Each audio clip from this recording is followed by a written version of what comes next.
with respect to internet policy, and specifically within the Caribbean. And we aim to host these interactive and informative discussions on these public policy issues around the internet for the benefit of regional governments, internet governance stakeholders, and to inform policy development.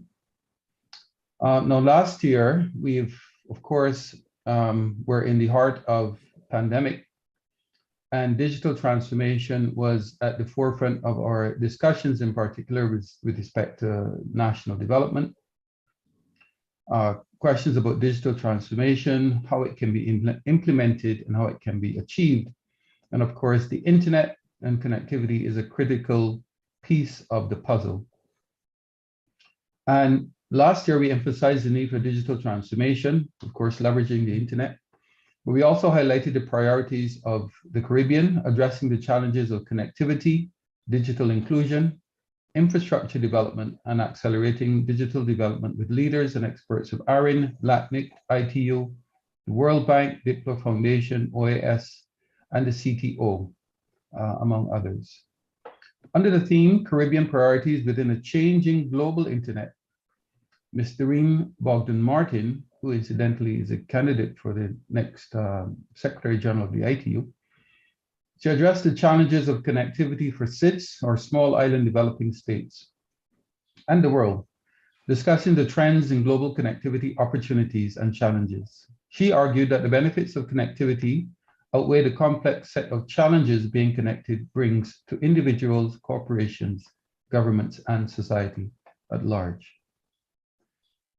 Discussions on twin priorities of strengthening Caribbean connectivity and enabling digital inclusion were held with panels on public policy priorities for Caribbean internet infrastructure development, where critical issues impacting connectivity efforts in the region and globally were shared, as well as public priorities for Caribbean digital inclusion.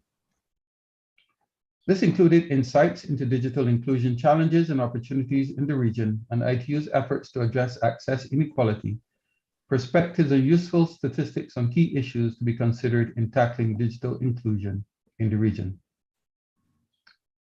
The final of the forum of the day began with CTU sharing its vision and agenda for accelerating digital adoption in the Caribbean.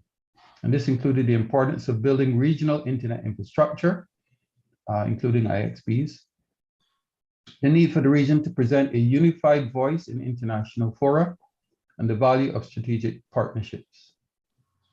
This address was followed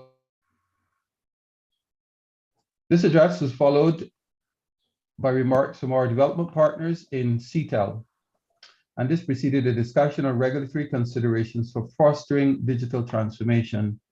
And our second and final round table for the day focused on connecting the dots, practical actions for accelerating regional digital transformation. Continuing from the practical next steps discussion, this year, our expert speakers will address advancing Caribbean digital development within a changing global context. This is a natural next step to a digitally transformed Caribbean, which is needed to achieve 21st century government within a single ICT space.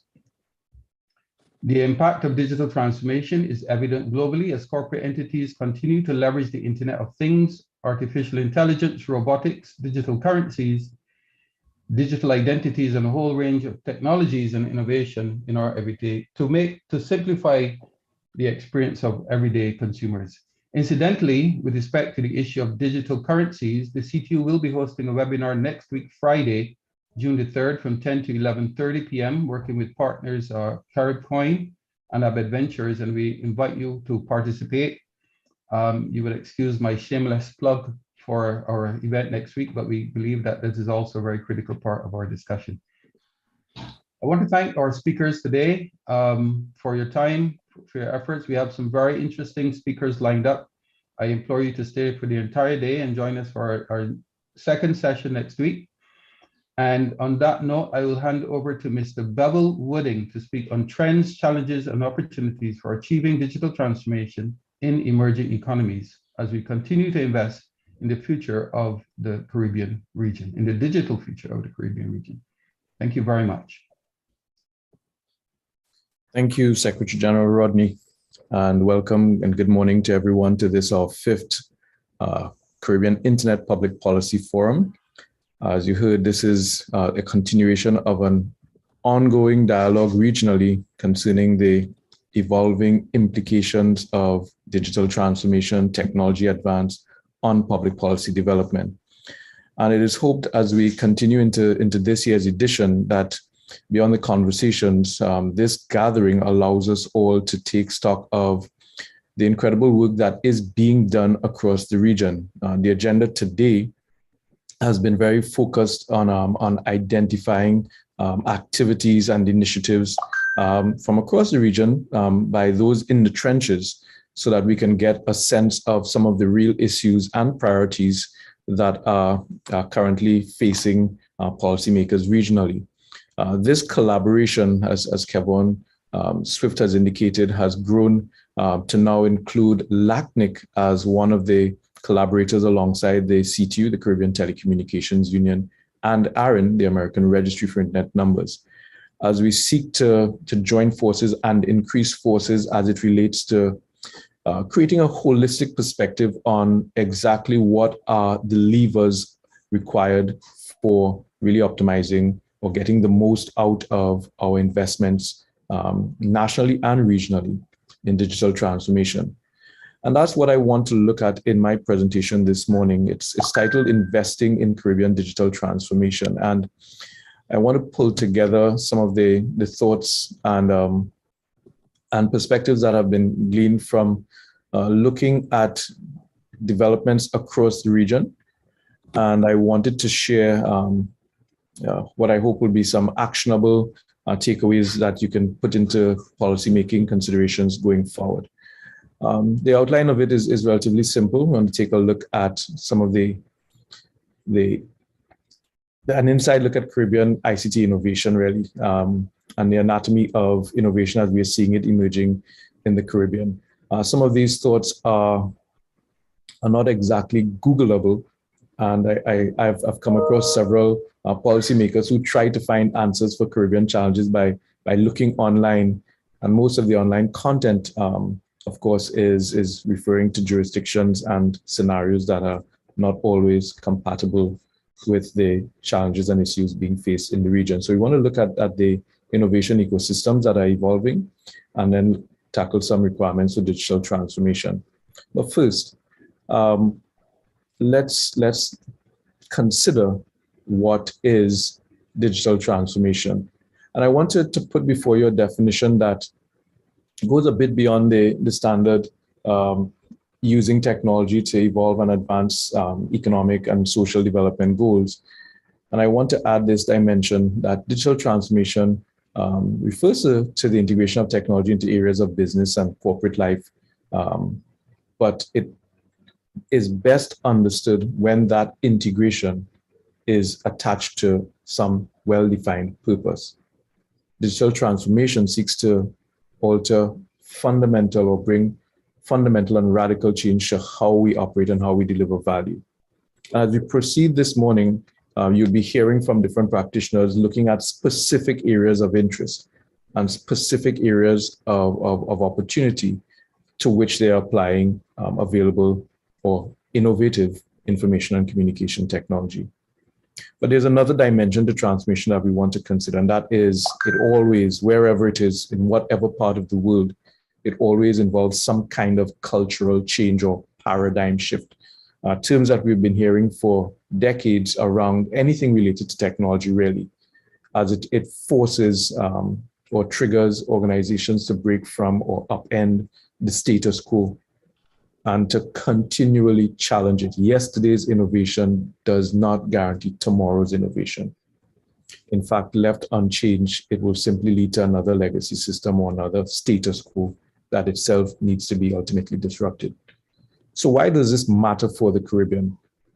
What are we going after? Well, it matters because we are in a context where in fora like these, we have been discussing for some time now, the need for the region to increase its competitiveness, to improve its digital and physical security mechanisms and frameworks, particularly in the face of increasing threats, whether they're cyber security related threats or they're threats related to traditional issues such as drug and human trafficking.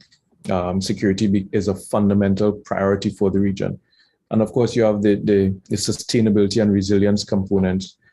As a region with small island states, small territories, small economies, small populations, and vulnerable to shocks, internal and external, at a level that is different from larger economies and larger societies.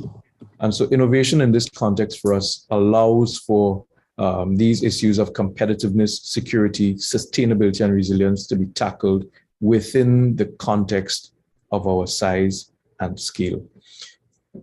But there are several myths around this issue of size and scale that we also have to wrestle with whenever we consider issues of digital transformation or digital innovation. And part of what moving toward the most effective use of the technology for transformation requires is breaking this myth of smallness. And we've seen and heard of reports from various bodies and institutions that reflect a reality, and that is that in the region, in Latin America and the Caribbean, firms that begin or initiatives that begin small tend to stay small. And there have been all sorts of theories around this chronic lack of innovation in the region and its impact on stifling business growth and competitivity. The region needs to establish an environment which enables entrepreneurs. This is a well-known and well-understood fact. The region needs to establish an environment which allows our entrepreneurs to emerge, to compete, and to innovate. And that ultimately is what we are seeking to do.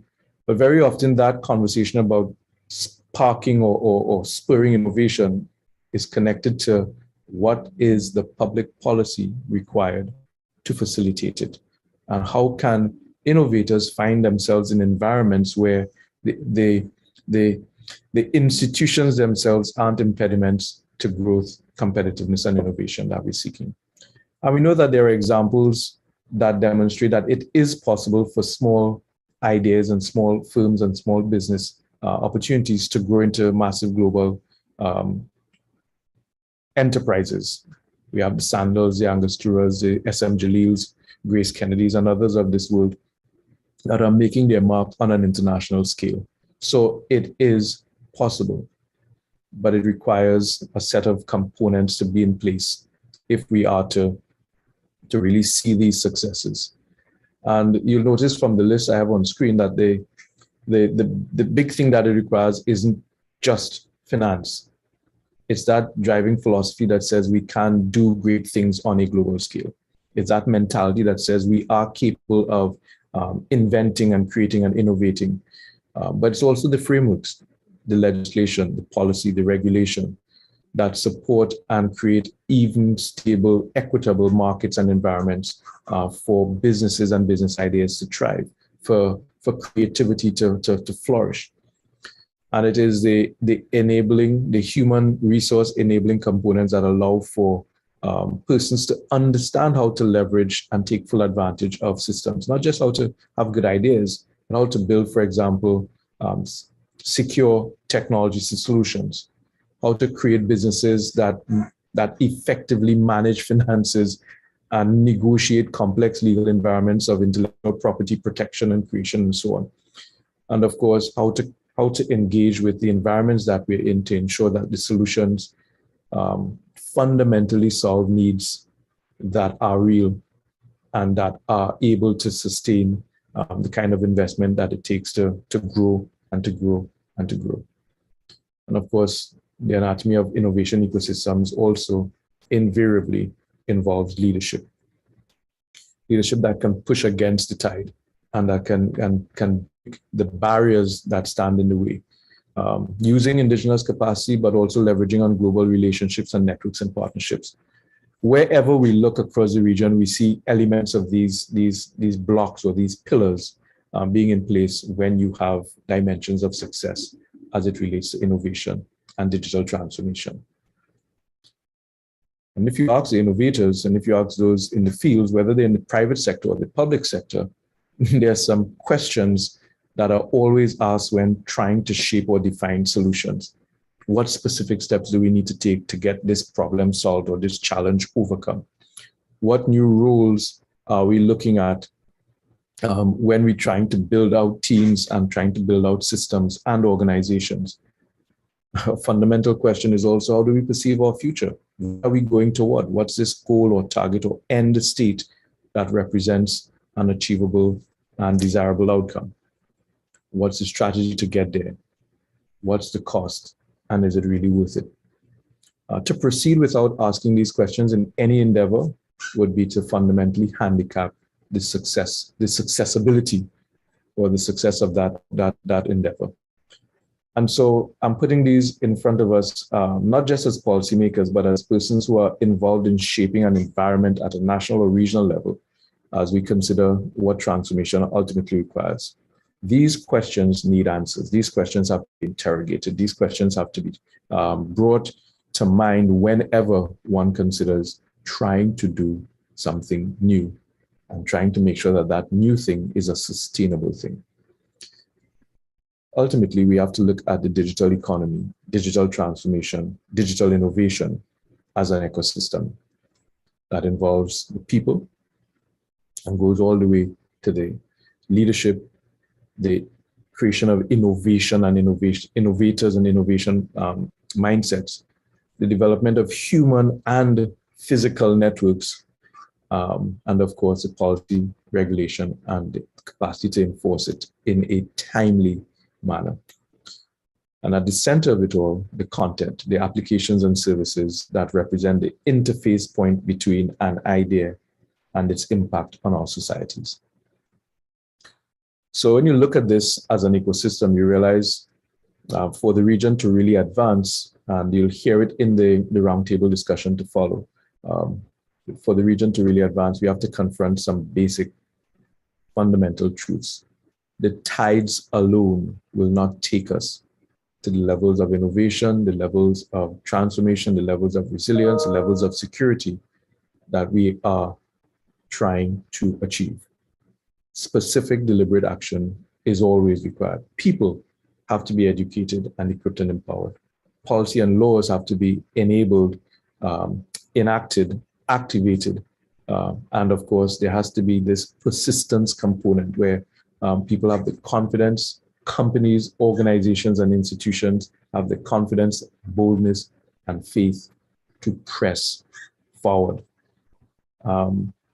This is just a fact of any innovation ecosystem. People have to be yoked to enabling policy, and there has to be a dimension of persistence that presses through until the status quo evolves or changes into something more relevant and more appropriate.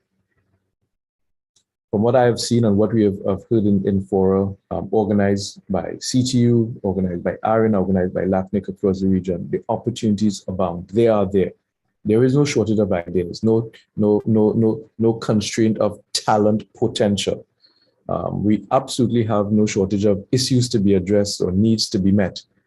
There's also, when you look at the amount of resource that is passing through the region, no shortage of finance. The question is, how is it directed? How is it appropriated? How is it managed? How is it invested? And so when we want to look at the issue of transformation, it is against this backdrop, the backdrop of an ecosystem that requires multiple parts to work in sync, whether in the public sector or the private sector.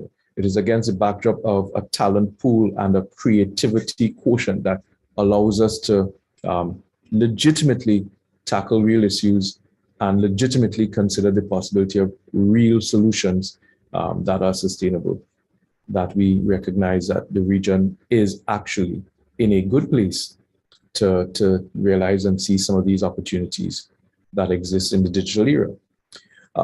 I want to switch gears a bit at this point and just take a quick look at some of the stories that we'll be delving into today and remind us of this, of the reality of this fact that we have the capacity and the talent and the innovators to transform the status quo in several industries and several sectors.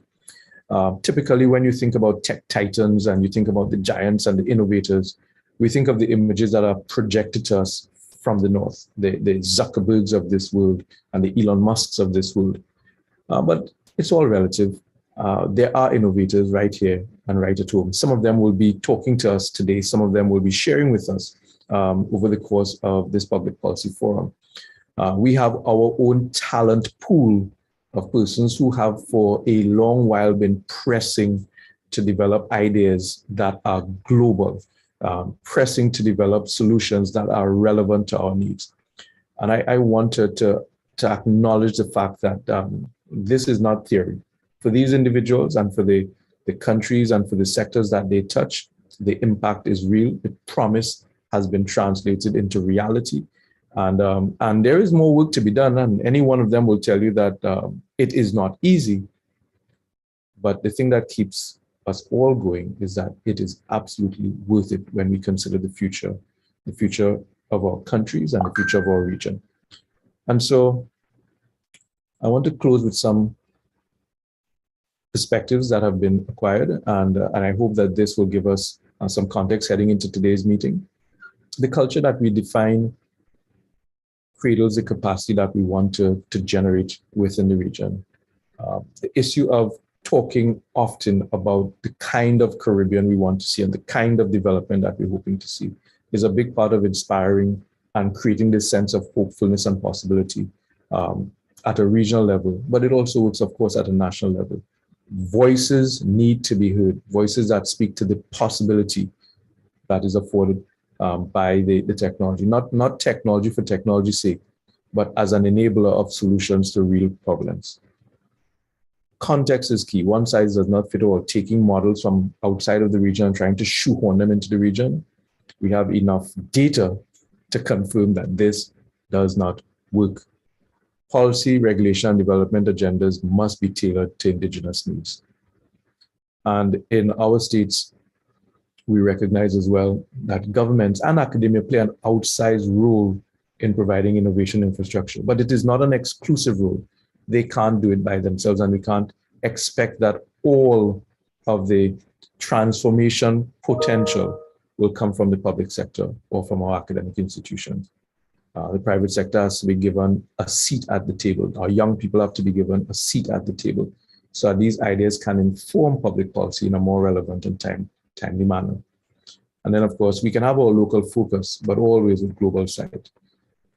Innovation at any level is best pursued within the context of scaling to meet global needs. We are part of the small islands developing state community, which is a large community, but we also recognize that there are conditions and scenarios within the region that actually equate very well to rural North America or rural Latin America or rural Europe.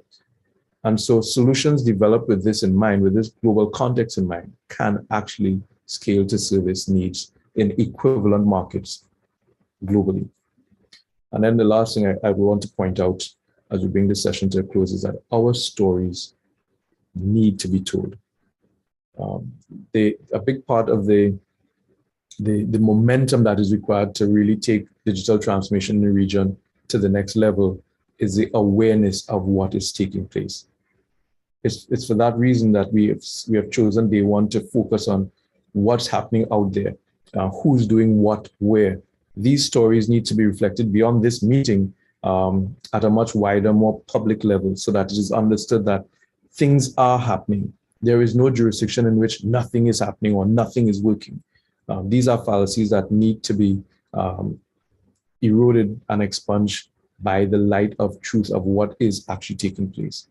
Who's doing what, where, becomes a fundamental question to be answered and to be declared at a regional level.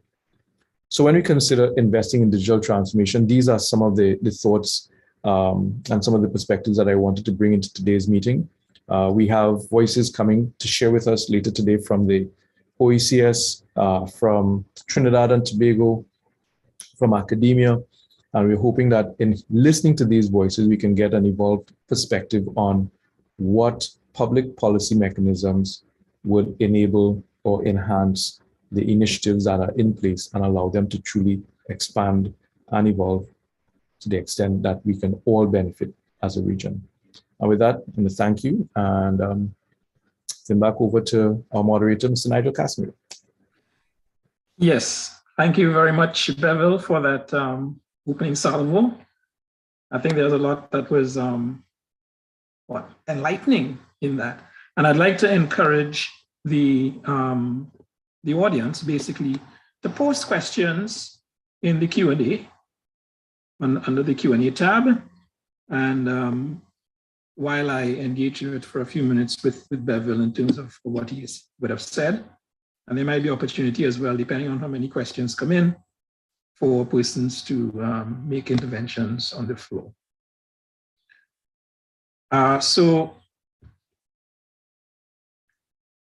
the first thing I'd like to ask you to expand a little bit more on, there is no shortage of finance. Yes, there is no shortage of finance. But one looks at, for example, certainly at the governmental level around the Caribbean, it seems that all the governments are struggling financially. And particularly in the smaller islands of the Caribbean, the government is often the largest employer and driver of the economy and so on. What is the perspective you're bringing to say there's no shortage of finance? And maybe you could expand that more to see how we could navigate through this. Thanks, Nige. I can qualify the statement, which would help understand why I made it, in saying that there is no shortage of finance available to the relative to the needs that we have in terms of supporting innovation locally. What there is, though, is a shortage of data that allows that finance to be appropriately allocated. And I can use the example of the Caribbean Agency for Justice Solutions, which is a recent and very near example to me, where we are seeing scenarios region-wide where the budgets make provision for courier services, they make provision for paper-based systems, recopying and all of those things. And in the jurisdictions where the technology has been applied to introduce electronic filing, budgets that amount to tens of thousands of US per month for paper copying and courier services get eliminated, but they don't come back to help invest in the solution, expanding the solution that will digitize other areas of the court. Mm-hmm. So when I look at it from a budgetary allocation standpoint, the issue for me is if there is greater awareness as to the impact, the return on investment in digitizing certain processes, in investing in indigenous human resource capacity, for example, versus the more expensive importing of outside solutions. I'm not saying that there are no scenarios or there is no context in which external expertise or external solutions are relevant. But I am saying when you compare the numbers in different sectors in terms of what is invested in things that can be automated or things that can be digitized and existing long-standing budgetary allocations for manual, paper-based or intensely human-based processes, you can see a very clear case. So if we invested this amount, we can reduce this other amount and see more sustainable and long-term cost reductions. Right. But the economics of that is not sufficiently interrogated. The research and data in the impact of the investment in automation is typically not sufficiently done. And so the information that needs to get back to the policymakers or the budget allocators is just not there to convince it, to sufficiently convince that there is a benefit in spending X million on this to save X million by Y on something else. And that understanding, I think, is a real problem, not the simple and easy to conclude statement that we don't have money or we don't have enough money. I think the issue is more we're not allocating the money in an optimal way based on the need and based on the potential for savings that can come from it. Yeah, I could certainly see that in terms of us allocating funds in a way that supports the digital transformation. And the reason why you're getting into digital transformation is really to re-engineer the processes to be more efficient. And often that doesn't take place and the potential savings are not seized. And that money that you would have been saving that you could have allocated elsewhere for growth is not really. Yeah, and there's another dimension that has been unfortunately a characteristic of digital transformation projects regionally, and that is underfunded projects that then fulfill the negative prophecy that, well, these things won't work. So to start off with underfunding a project, you constrain it in its capacity to be completed effectively and on time, and then use it as a justification for not further investing in technology.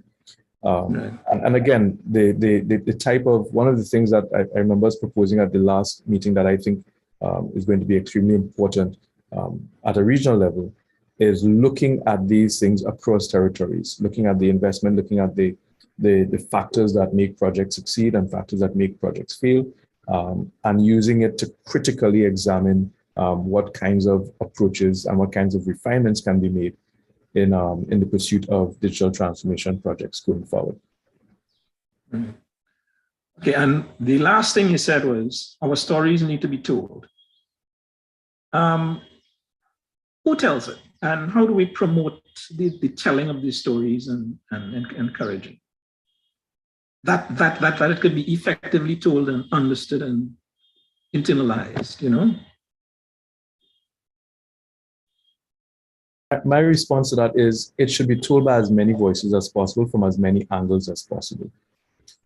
I spoke to a bank CEO recently who was describing the rollout of an e-payments solution, and he was saying that they spent $1 million on marketing. I looked at him and said, "Oh, that's interesting. That's a significant amount. What kind of traction did you have?" And his response was not enough. And part of why, and this was my retort, part of why it wasn't enough was because it wasn't sufficient for the bank's marketing campaign to raise enough public awareness as to the benefit of digital wallets and mobile payments. It required the bank's partners, it required the government, it required civil society actors to also encourage persons to take advantage of these available mechanisms for accessing finance and dealing with transactions, even if unbanked. But that story is a complex story. That story goes beyond marketing a product. Yeah. It goes into changing long-standing cultural habits about financial management and transactions and payments. You cannot make that noise as one institution. And the same thing applies whether we look at government services or e-government, whether we look at some of the transformation taking place in the commerce or commercial sector. The kind of awareness that needs to be triggered cannot be done by any one actor. We can't point to say that the media is not covering the story. They have their own agenda and priorities that sell newspapers. We have podcasters emerging across the region tackling issues. We have new models for getting the word out. And it is easier for stories to be told, but we have to make sure that there is a seed awareness if we have to trigger this downstream kind of translation of what the opportunities are and what their requirements are for adoption. Indeed. Thank you. We do have like three questions that came in from the audience, and there was another comment that you can take on board from Kevin Swift as well. But the first question that I'll go to is from Ernestine Theophile Lafont. And it's, in your opinion, what are the leadership concerns that may be impacting the forward movement in relevant policy and regulation that would suit our needs? You mentioned leadership, and I guess this question focuses on that. Right, and it's an excellent question. What are the leadership concerns? It depends on which sector the leader is standing in. Mm-hmm. Politically, investment in digital transformation has to have an impact that can effectively lead to votes. Let's be blunt. There is a helpful confluence of triggering the kind of public happiness, if you will, that also leads to change that can go beyond administrations. But there's political calculus from a policymaking standpoint. The kind of leadership that would drive transformation, in my mind, is investing in the data-driven decision-making model. So actively pursuing mechanisms to understand the nature of markets. For those in the telecom sector, for example, That will be surveys and studies that show the impact of investment in infrastructure, access, devices, affordability, the utilization of technology in different areas by different groups so that public policy could be informed in a way that shapes the development of competitive and robust markets. That would be a public policy leadership priority, ensuring that ultimately the public good is served, ensuring that ultimately markets are healthy and that there are practices that are in the interest of consumers and citizens. And for leaders in those areas to get to that place, the information has to speak to them. It cannot simply be anecdotal. It cannot simply be institutional. It has to sample or poll the region, the context or the locale where that policy is to have an impact. So that would be my response from a leadership standpoint is making sure that leaders are informed, making sure that there is awareness and making sure that there's a connection between investment and return that is tangible and that is actionable. All right, thank you. Second question is from Reginald Chauvet. In some cases, there's no real interest in digitizing services because it would reveal too much and the data generated would be embarrassing and political suicide. He didn't actually ask a question, but he makes this comment, and I suppose you could comment on the comment. I could comment on the comment because it is a true comment, one. And two, one thing that we realized, I spoke about gleaned perspectives, is that there is, in many cases, tremendous profit in inefficiency. Inefficiency allows one to hide corrupt acts. Inefficiencies allows one to make systems, whether they are public sector systems or even private sector systems, contort or distort into vehicles for unethical or inappropriate behavior. And so this is where, again, the leadership issue comes in. If we're trying to overcome these inefficiencies and if we're trying to remove the opportunities for corruption and for unpredictability of service delivery, then the issue is not whether there is interest in digital services or not. The issue is who pushes, who triggers, who agitates for the removal of these kinds of barriers. The issue is not digitization, the issue is efficiency. The issue is service excellence. And many persons or many more persons have an interest in those things than have an interest in digitization as an abstract concept. And so again, you see how the teams connect and roll in among themselves. The stories have to be told. If you think about the kinds of murmurings around government service, online service delivery inefficiencies, or around the difficulties in dealing with financial institutions, do they trigger the kind of discourse that leads to transformation in public policy? Or do they trigger the kind of discourse that leads to a transformation or an evolution of institutional structures to address those known and perceived frustration points in service delivery? And to me, getting those things amplified to the point where it is impossible to ignore that there is a more efficient way becomes a big part of the driving of change. Indeed. I'll go on to Deirdre Williams's question. Is anyone concerned about and monitoring the storage, security, and longevity of government archives? Or doesn't that matter anymore? Well, I'll leave that one to you, Nigel. Yeah, it says yes. I would say an elaboration. Yeah, I'm not sure about. I think it's a relevant consideration. The question is, to what extent are governments prioritizing their digitization and so on? Storing, security, longevity, I think all of these things are of importance. We're looking at cloud storage, for example, and backup storage for government information. There is concern about the data sovereignty, control of the data, and so on. But certainly there are advantages to be gained by utilizing the benefits of the cloud. for restoration, for disaster recovery, and those sorts of applications. So I think there is concern, but it's really a question of, I guess, bringing the governments along. And from CTU's point of view, we are attempting to assist with that by providing appropriate advice, policy advice, and so on, and in particular related to cloud policy, as far as that's concerned.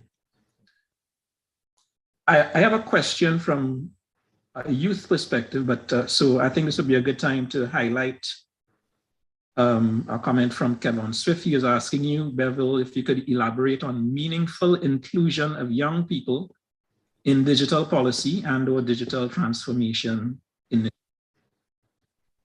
Could you elaborate on? I can, and I think it connects to Nicholas's question as well, or Yes. statement. We're seeing a lot of previous youth ambassadors becoming part of the IGF ecosystem. The question will be, when it comes to having concrete action points for transformation in the Caribbean, what could a possible process for the innovations to actually be heard, articulated, and put more into policy practicals? How to engage and attract newcomers, parliamentarians from the Caribbean to public policy and internet forum. I think those two questions are very much related. And I'd also, if he's available, invite Rodney to join us for responding to this, because the youth focus has been a very important part of our consideration around growing the dialogue concerning the role of public policy in digital transformation. And the question of how to attract the youth and how to give them a legitimate voice is one that there is no single answer for it. At one point, the CTU was actively engaged in organizing and facilitating a Caribbean Youth Forum. And the idea was to take the voices that came to that forum and synthesize their commentary and present it to the decision-making body at the CTU for policy consideration. Over the years, I think it is clear that a more evolved set of approaches are required. And some of the discussions we're having right now is the creation of a youth forum that is a combination of the national IGF type format and what we've been doing at the Caribbean Internet Governance Forum in terms of raising certain issues. How that gets done, how it gets engineered, to me has to be done in collaboration with. And that list includes secondary schools, region-wide, community colleges, region-wide, universities, region-wide, where persons who are aware of the fundamentals of the internet economy and the internet ecosystem and the policy considerations around it can provide that level of input to the youth so that they're aware of the basic structures, but also allow the youth to give their perspectives on how things could change. What is the state of their perception and understanding of the digital landscape and its impact upon their life and their future, in a way that puts them as peer voices in the discussions around the future of the Caribbean internet and the global internet, for that matter. I think it's fundamental that the outreach goes as deep as possible into the society and catching voices as young as possible into the conversations around whither goeth internet governance, so that there is awareness of national concerns, regional concerns, and global concerns. There are trends globally that are impacting at the community level, and those connections need to be, again, thoroughly investigated and interrogated to inform the policymaking process. So I see. Sum it up. Mm-hmm. I see the Secretary General came on camera. I don't know if you wanted to. Yes, yeah, I invited him. I wanted him to also add because it's been a rolling conversation. So, Rodney? Yes. Oh, yeah, sure. Thank you. So I think from my own experience, the best way to involve young people is to get them to tell you how to engage them. And so even for this year, as you're aware, we are planning the Youth IGF. And what I discussed with Nigel is that I don't want us to plan a Youth IGF and invite them or invite young people. I want the young people to be a part of the planning process for that. So I think that's fundamental. We had the same experience in Barbados hosting the first Youth IGF as well. That is important that young people actually plan it for themselves, and let them tell us how to engage them. And of course, we've been doing our best to support the participation of young people in Generation Connect, being held in conjunction with the WTDC, which we will speak about a bit later. So we certainly have been trying. We want to, within our stakeholder engagement unit specifically, place an emphasis on young people. We believe that even in engaging with our member states, that it is important that we build what I call youth ambassadors, or digital ambassadors, to copy what Barbados has done, using young people in tertiary institutions to help in our digital transformation efforts, and going into community centers, and when government launches a service, for them to hold the hand of the community and walk them through the process step by step, and help to build digital literacy nationally. So those are some of my thoughts on it, but certainly we need to have young people tell us how to engage them, and we have to find a mechanism, Nigel, in particular, as we plan the youth IGF, that to ensure that it is being planned by young people for young people. Okay. Those are my thoughts. Back to Beville, in terms of what was said in your presentation, there's no shortage of talent. We could find ways and means of getting finance and so on. From a cultural point of view, though, do we need to overcome a kind of Caribbean, a bias to foreign? There isn't usually the same ready acceptance of a homegrown solution versus something you hear about coming from abroad. Is that, to what extent you think that's a problem, and what maybe can we do to overcome that? I think we could overcome it with the truth that there are functional, stable, secure, reliable, effective, efficient Caribbean solutions. That story needs to be told. That story brings confidence that trusting in indigenous talent and indigenous solutions will not lead you to crisis and chaos and drama and frustration.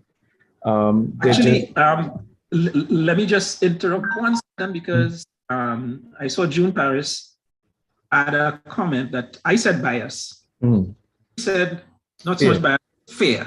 Yeah. Is it so? Maybe you could put a yes. So and the fear is, if I take this chance with something local, it will fail. They might go out of business. I'm not sure we could rely on them to grow with us. Any one of a number of things that can be self-fulfilling prophecies or proven wrong. Typically, and we hear this from a number of Caribbean entrepreneurs and innovators, they don't want to invest in us in the same way that they would invest in a foreign firm or consultant or solution. They want us to come in at the low ball price, but they're willing to pay X more for the overseas thing. And when you have those kinds of scenarios, the investment in local talent has to come from, again, from my perspective, a policy position. We've seen developing countries move through similar local content policies toward a robust, or the creation of robust internal marketplaces, because they've insisted on these things need to have local suppliers, or these things need to have local sources, or these things need to have local content. There is room and there's a role for that kind of insistence to change status quo. As I said earlier, the tides aren't going to carry us there. The fears, the concerns, the bias, they're real. And they're real because there are examples of failed local solutions, but there are also examples of failed foreign solutions. We just don't put the same emphasis on it when you do your Google searches and your international research.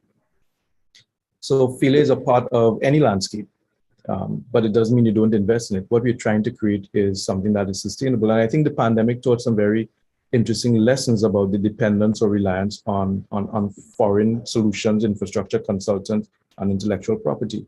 There is a space and a need for indigenous capacity or local providers to support local digital development.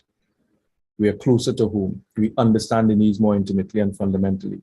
But the investment has to be equivalent, and sometimes even more, to make up for the gap and to allow small firms that might just start off, for example, two developers with a solution, does not an enterprise solution create? And when you think about the anatomy of digital solutions, it involves more than just software development and hardware technology. You need other skill sets to apply, and those skill sets need to be invested in if the small firms with the big ideas have to become big firms with big solutions. And so my response to it is investment required, leadership required, but also the perception of the value of local capacity also required. Right. I think we got an additional question coming here from Janelle Lake. I appreciate emphasis being placed on getting the youth and young people involved in these conversations. This is without a doubt important, but what of the young at heart? How do interested persons in the Caribbean community who don't fall into the youth category participate in the shaping of internet enabling policy in a meaningful way? I've inquired, and it seems the only avenue available is to attend these forums as an interested listener. Thanks. So I guess I'll turn that question over to the chair of the Caribbean Internet Governance Forum, who is also young at heart, and I'm sure he has a good response. Over to you, Nigel. Well, I mean, one has to participate, and certainly over the past 2 years, a lot of the fora in which you can participate and make contributions have gone online. So it might be a little easier in that sense. You don't necessarily have to travel and spend money and beg for a fellowship, as the case might be. What I would say is that there is always the opportunity, and especially I have found in my experience in the internet governance space, for individuals and organizations to make meaningful contributions. It's really just a question of you and taking up the opportunity to follow a particular topic, to make up a proposal, participate in a discussion, as the case might be. So really, it is a question of doing as you're doing, because you are attending this forum, you are raising a particular question, and it's basically just taking these opportunities to make your voice heard, as Beverly has just recently posted. We are coming to the close to the end. I don't see any more questions right now, but I have one that I can ask you, Bevel, as we close, which is in terms of the cultural change of digital transformation. So we talked about seizing the benefits of the transformation, right? And maybe getting savings and that sort of thing. But a lot of complaints we hear these days about automated customer service and so on. It's impersonal, it's this and it's that. Is there a niche or some sort of differentiation to be found for us to retain some sort of Caribbean character in the way that we implement these digital solutions? Because throughout the world, you implement a solution and they might all seem the same.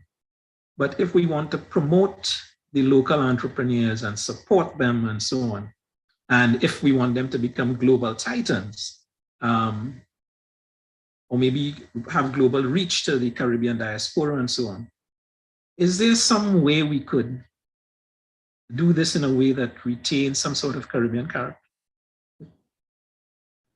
Absolutely. I certainly believe so. I think, and when I speak in terms of Caribbean solutions, to me, it has to have that flavor that defines us. It's difficult to consider solutions without considering service and what constitutes good or excellent service. And in a Caribbean context is that human dimension. So yes, people want automation of tasks that should not be manual, or greater efficiency in tasks that should not be inefficient. But how that service gets delivered, to me, that's where the creativity of the entrepreneurial mind or the innovative mind comes in. one of the speakers, or at least one of the, or two of the speakers in the roundtable to follow, should be sharing on how, for example, the service desk operates, where you have your automated tickets at one level. But from a Caribbean context, people want that phone call. It's slightly more expensive because automation is supposed to reduce costs and remove the human element. But in a Caribbean context, that creates a connection point that again addresses this issue of the fear of tackling something or taking something locally. It provides a nearness even when the service provider or service provision is not happening within the jurisdiction. We've seen that happening in different sectors, the justice sector being one of them, but also the delivery of government services being another, where the combination of automation and human touch, tactfully, efficiently, strategically delivered, creates a different level of perception of the value or quality of that service being delivered. And so I think there is a role for both. I don't think automation obviates the requirement for human connection. I don't think computerization necessarily means coldness of service delivery if it is designed with the customer or consumer in mind. Thank you. Thank you very much, Bevel. I think we'll leave it there at this point. I think that was a start into our public policy forum discussions for today. So let me thank on behalf of all the organizers, Mr. Bevel Wooding, our Director of Caribbean Affairs, who's also an advisor in strategic ICT at the OECS Commission, for his presentation this morning about investing in transformation.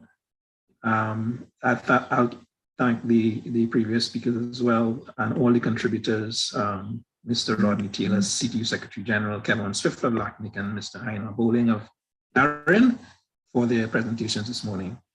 According to our schedule, we will take a 10-minute break at this point and be back at 10:15 for the first roundtable discussion, and this will be moderated by Mr. Kevin Swift of LACNIC. So do enjoy your coffee break or comfort break, as the case might be. See you back at 10:15. Thank you.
everyone is back channel.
Okay, good morning once again, everyone. I hope you enjoyed your comfort break, as Nigel had put it.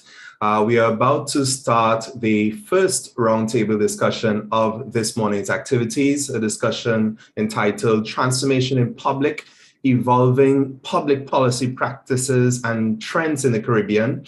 And of course, this comes at the foot of what would have been a very thoughtful and instructive keynote presentation that was delivered by Bevel Wooding on investing in transformation. Some of the takeaways from that keynote that I think are useful to highlight in this is that we really need to take stock of what is happening. And that's the reason why we have these round panels, so that we speak directly or we hear from the people who are in the trenches in terms of various digital transformation initiatives, and we get an appreciation for the considerations that they needed to take into account and the lessons learned from the initiatives. We also had quite a riveting discussion about the involvement of youth in digital transformation, not only as ambassadors and them becoming aware, but having their voices really come to the fore. And Bevel also mentioned a very key issue here, the question of policy context. I like to refer to a term that was coined by someone quite familiar to me, Dr. Kieran Swift, policy creolization. The idea that we cannot just transplant foreign or global concepts without taking into consideration some of the indigenous steps that are needed to actually come up with appropriate policy solutions for us, for our reality. So with me for this roundtable discussion, we have a number of very esteemed speakers. The idea would be that each speaker would be able to present on his or her initiative, and at any point in time, you, the audience, are free to submit your questions or comments via the Q&A in the Zoom toolbar, and I'll try to feed that into the discussion and have it be as lively as a discussion as we could have. So we have with us this morning Dr. Curtis Charles, who is the Director of Academic Affairs at the UWI 5 Island campus.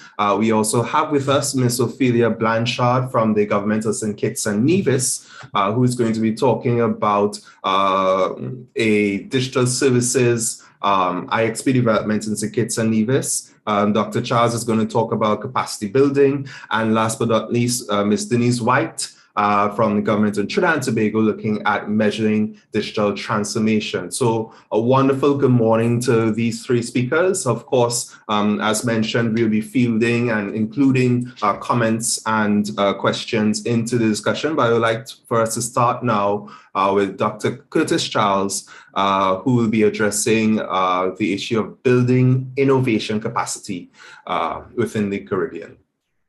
Thank you so much. Good morning, everyone. It's a great pleasure to be here this morning. I was glad I was able to participate in the first session.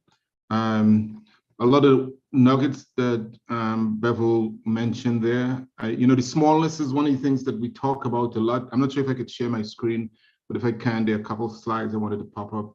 But the smallness is something that is really near and dear to our heart. As you know, I'm with the University of the West Indies 5 Island campus, and the campus is less than 3 years old. And the size of our campus is, by the end of this semester, in the beginning of this fall semester, beginning of September, would be approximately about close to 1,000 students in less than 3 years. And that just gives you an idea of the purpose for our campus. We put a couple of things in context when we talk about our campus. If you look at the OECS, only 20% of the population has tertiary education and above. Only in Antigua and Barbuda, only 10% of the citizens have a college degree. No region, no island could compete with such numbers. So one of the things that we wanted to do is that we wanted to take a look at what was our agenda first for this campus, and how do we differentiate ourselves among the other campuses, but how do we build capacity? So we ask ourselves a couple of things. I'm a data scientist, so I always look at the numbers, trying not to make emotional decisions. So we look at some statistics from MIT, from Microsoft Research. And when we look at some of these statistics, 47% of current jobs are expected to be taken over by machines during the next 2 decades. As educators, we just can't ignore those data sets. So you shouldn't be in a profession teaching students for the future of work if you know that 47% of those jobs are going to be taken over by machines. One of the things that I like is also only 33% of the world's demands for employees for technology skills are being met. I put on my entrepreneurship hat and I say, you know what, that's some great numbers that I think the university should be really involved in. So we look at really when we try to figure out what's the campus should be all about, we really try to be guided by the numbers. We try to be guided by research. We look at the future of work by the World Economic Forum and look at what are the decreasing jobs and what are the increasing jobs. Increasing jobs from number 1 to 10, you have data analysts and scientists, AI.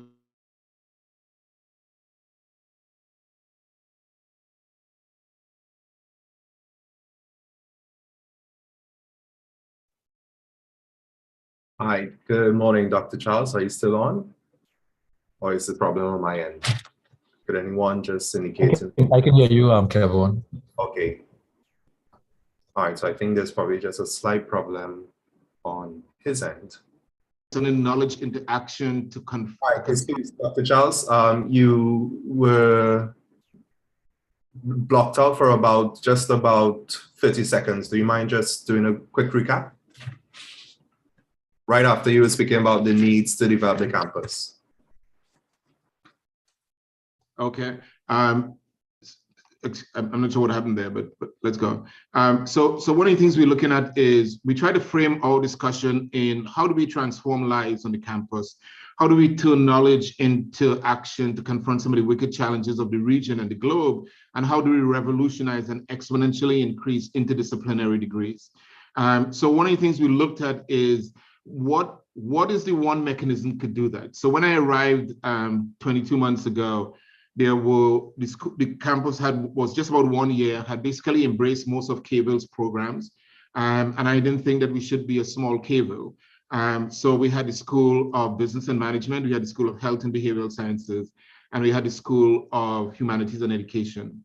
And one of the things we wanted to do was to have this catalytic element on campus. What is the catalytic element we could have had on campus that is going to change all that?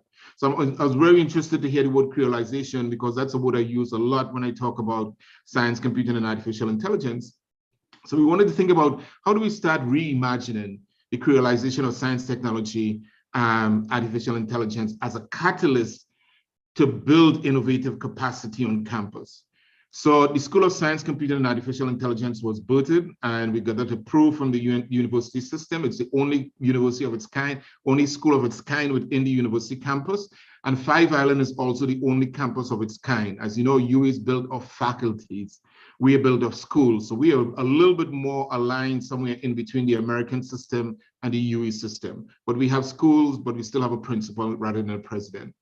So when we look at the School of Science, Computing, and Artificial Intelligence, we really wanted a school that would be able to bring students who are in business, who could come to the School of Science, Computing, and Artificial Intelligence and study business analytics. Or if you're in health and behavioral sciences, you could come and study health informatics. Or if you're in education, you could come and study AI and data and do precision education. Precision education where you could really use sentiment analysis to customize the type of learning for each student. And if you could customize the learning for each student, you could customize the learning for every student in your classroom and hence every student on campus. So when we talk about the School of Science, Computing, and Artificial Intelligence, we're looking, initially when I was asked to think about a school and design it, I really was looking at a multi-sided platform. I really wasn't looking at a face-to-face environment.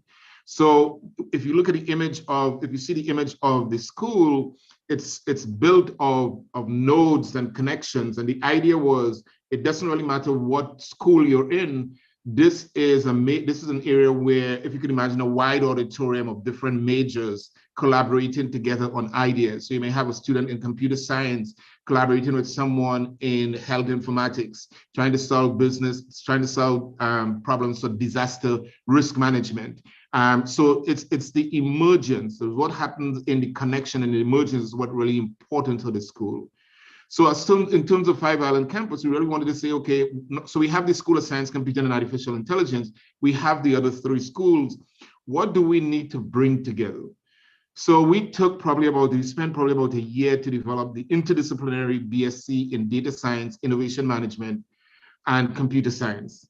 And it's a program. My understanding, it's the first interdisciplinary program in UWI's history. I was challenged on that recently, but I stand by that until I could be proven differently.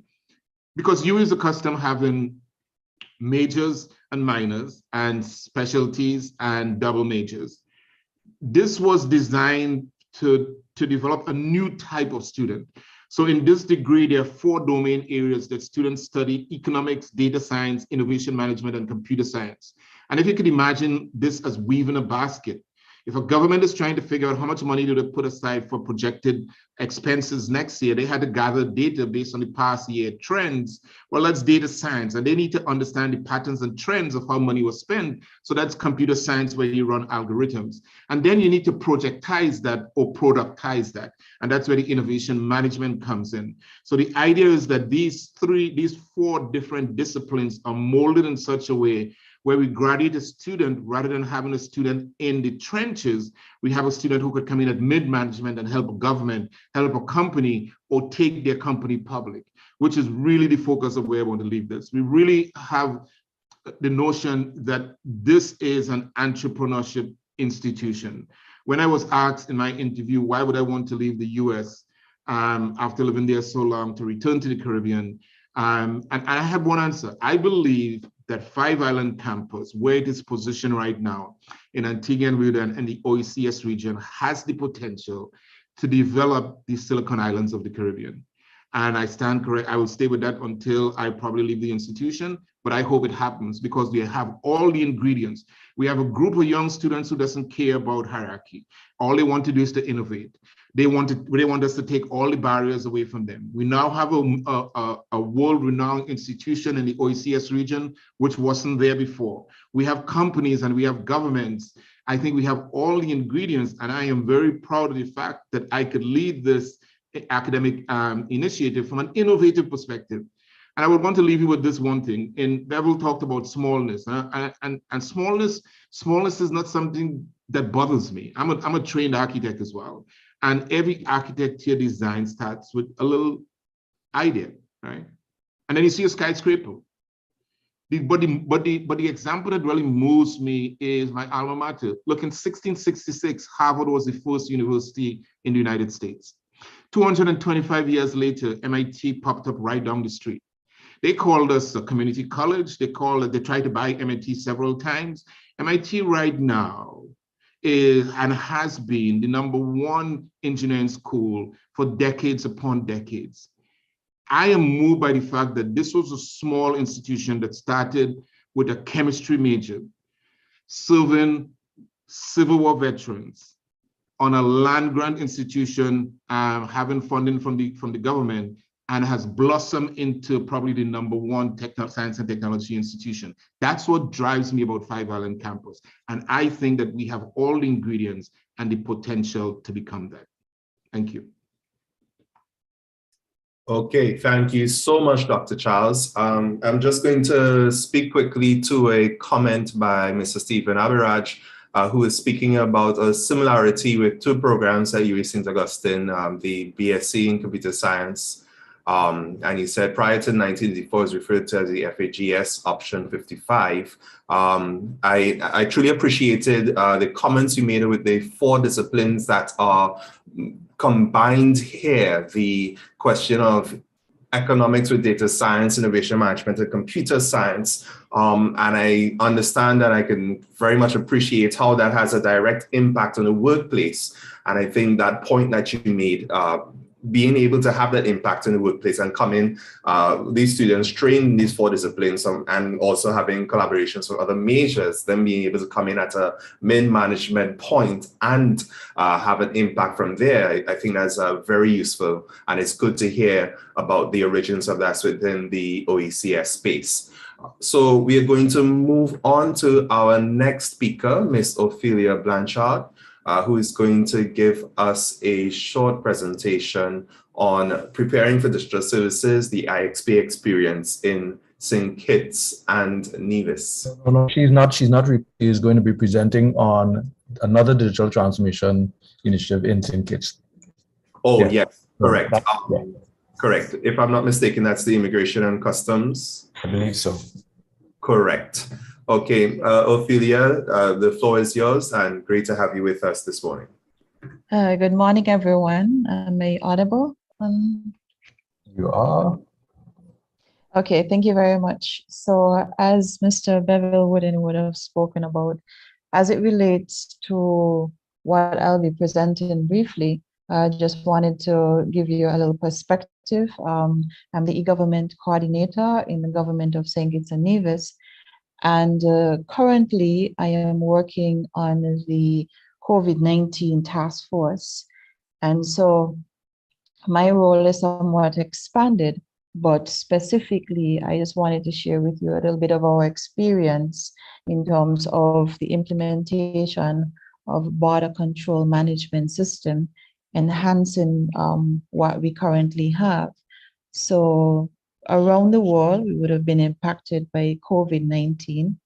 And so countries are really preparing in terms of strengthening their borders, health, and security as well. And one of the things that we did was to look at how can we, within government, look at augmenting the current solution, the border management solution, and extending that to have a digital front. So a number of countries were engaging and having their forms being established where persons who are entering the Federation would have to complete the form and get approval through, let's say, national security immigration in order to be accepted in terms of entry into the country. What we would have done was to work with the stakeholders, and through that, we were able to come up with a localized solution. So in-house developers from the IT department led by myself, and we would have worked with the agencies and created that platform.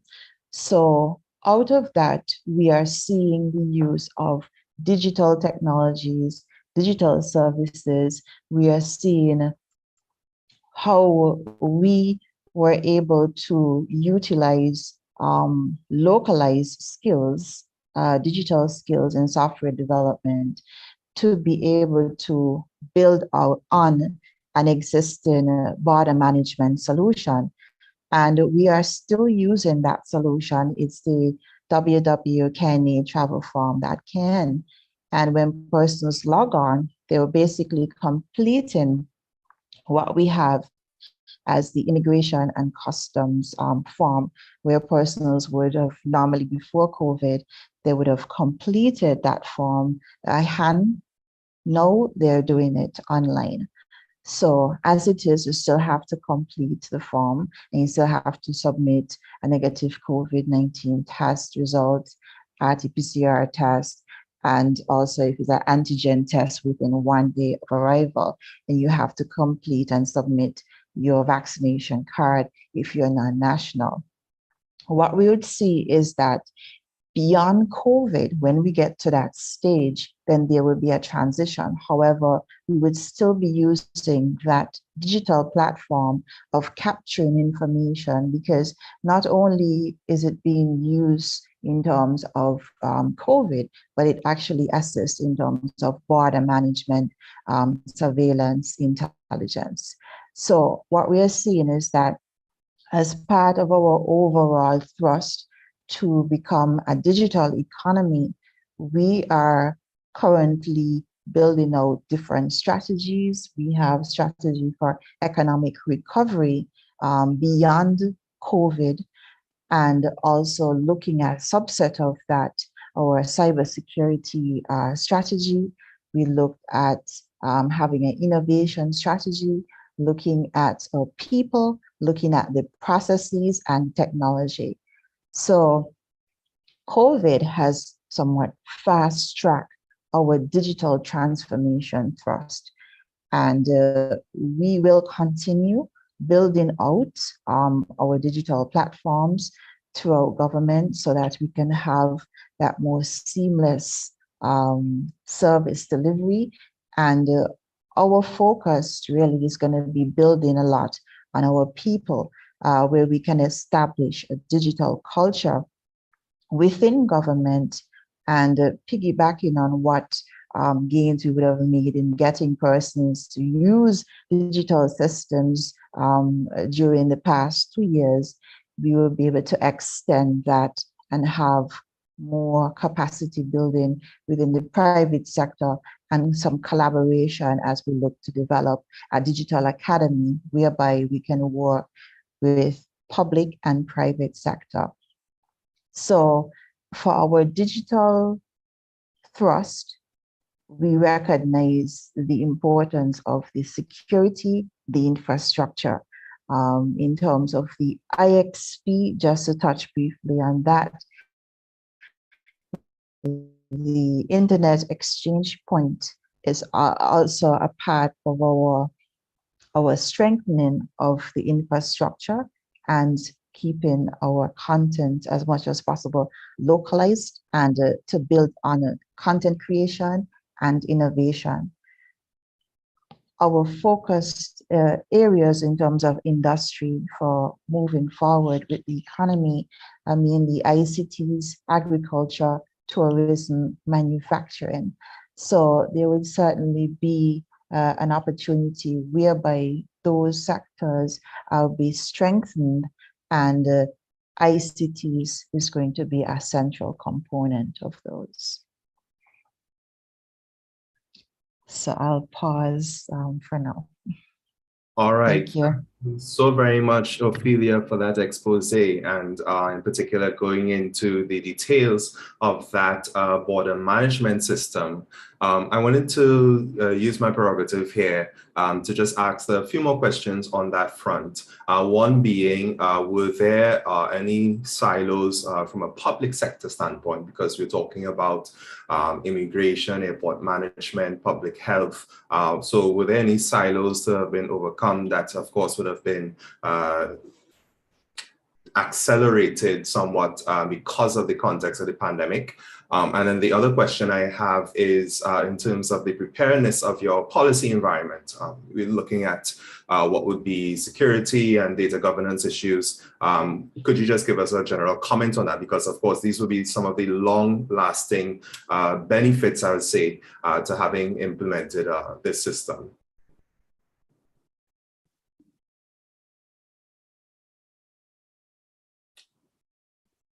Hello. Good morning. Hello. Hi. Sorry about that. Yeah, so in terms of the issue of siloed, one of the things that we have is that we are working with the NEOC, which is the National Emergency Operations Center, under the umbrella of NEMA, our National Emergency Management Agency. So with that structure, that governance structure, it composed of a multi-sectoral approach, whereby you have not only public sector being represented, but also members of the private sector, for example, the chamber. So in the disaster management construct governance, we were able to utilize that same structure and reach all the stakeholders. So we're able to do as a multi-stakeholder approach. The only hurdle I think we encountered was really getting persons to embrace the technology, because it wasn't that easy just getting them on board and transitioning from the current processes into more digitized processes. However, once we were able to do that through some initial training, we were able to get them on board, and we see that we have a sustainable approach going forward. The next part of your question, as it relates to policy. Yes, the enabling framework, as we often use that term, were there any considerations for what would have been data security, data protection, processing, the whole scheme of data governance issues in bringing forward this very prominent digital solution? Yes. Yes, one of the things which we did, we were looking at the digital transformation strategy, which was established in 2019. And building on that, there would have been some legislation put forward which relates to data protection. And we would have started some work with the ITU in terms of cybersecurity. We would have done some work with the OAS as well. And so there were some initial engagements as it relates to security, governance, policy around protection, data protection. However, I think that just this experience has heightened the importance of really solidifying the legislative framework, the policy, and the governance. So I think now we are able to expedite it because the head of the Mitigation Council, who more or less oversee the whole COVID drive, is the Attorney General. So we are quite privileged that he understands the need to have these frameworks in place. And so through his office, we will be able to get expediting some of these areas. Okay, thank you so much, Ophelia. And I like that you actually shared with us that whole issue of leadership here, the Attorney General being understanding of the considerations and being able to actually effect the changes that were needed. And as I was saying, this isn't just for the pandemic. This is something that will be long lasting in terms of transformation. I think that's what we all need to keep in focus. When we talk about going back to normal, what exactly is normal? Does that mean going back to March 2020, or does that mean taking the best parts of what we have experienced over the 2 years and building on that as we go back to moving about more and those other aspects of what will be the end game for the pandemic?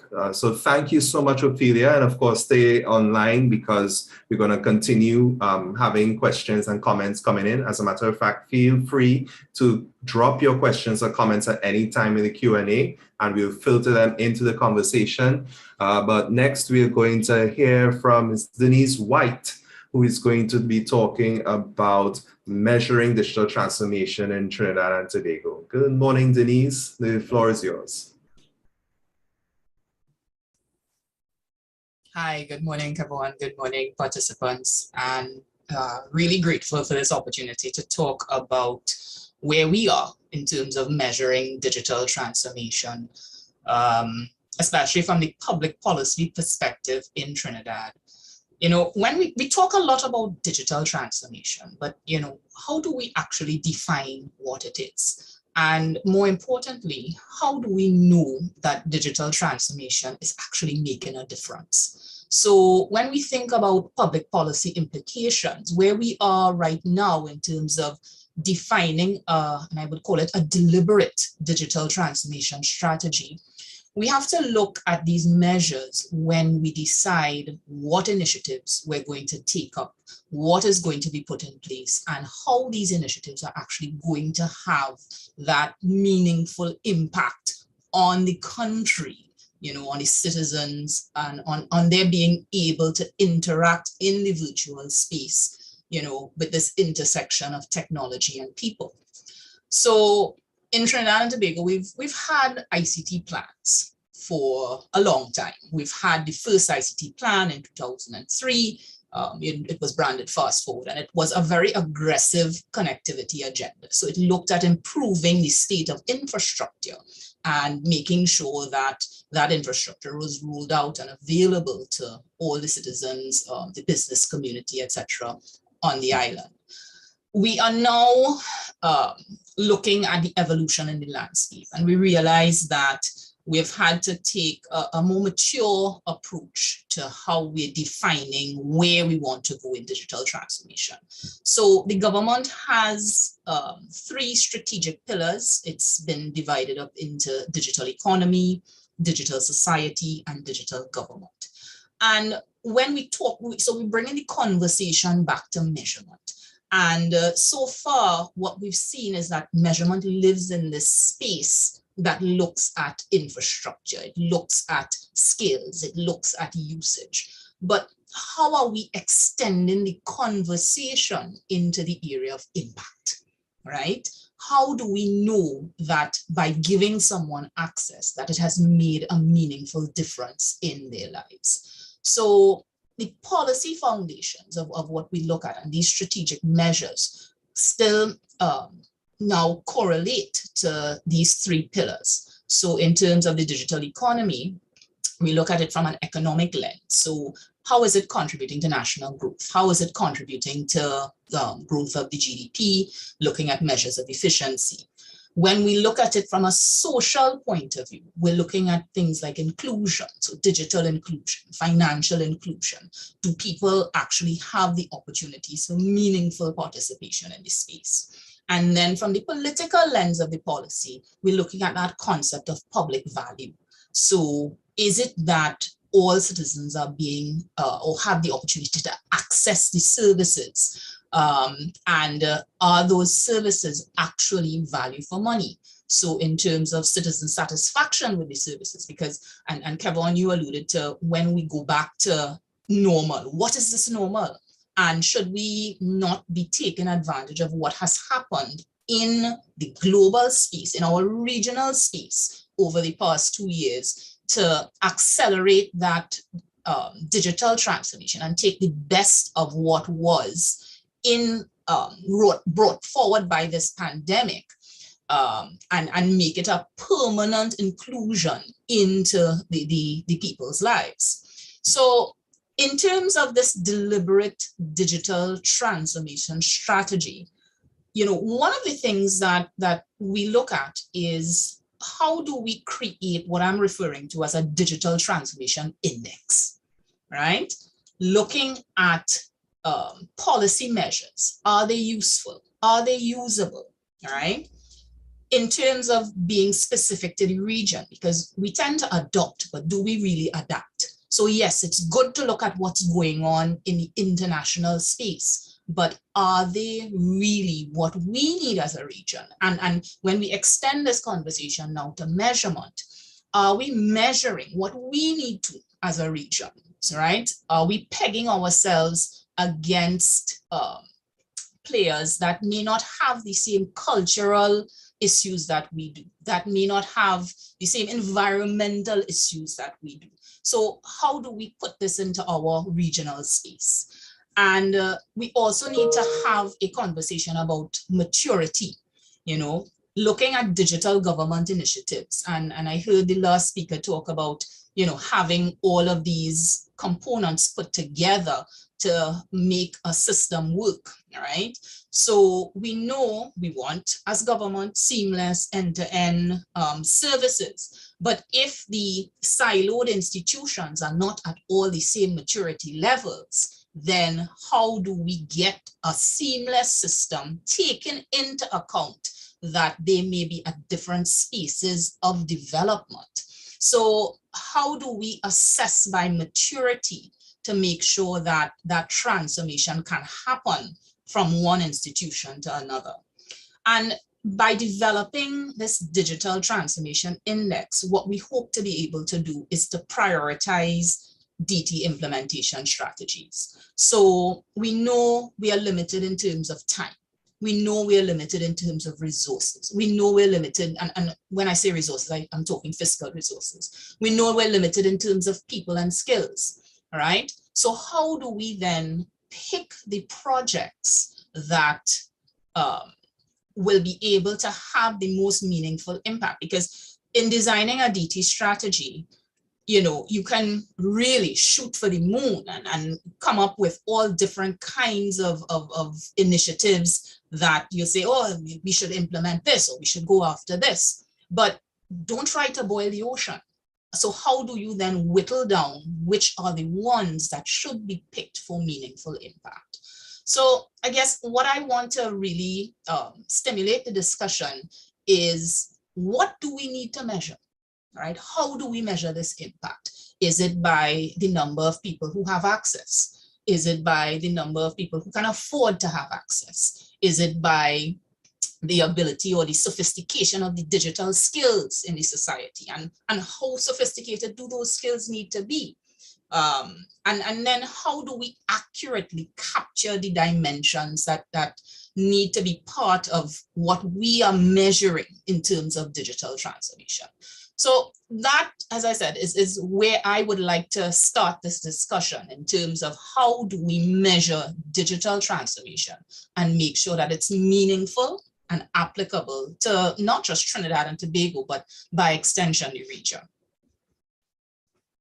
All right. Thank you very much, Denise, for talking about the measurement of digital transformation and giving us those very clear pillars as to what we should be looking at, not only within Trinidad and Tobago, but across the Caribbean when we talk about really seeing returns on digital transformation.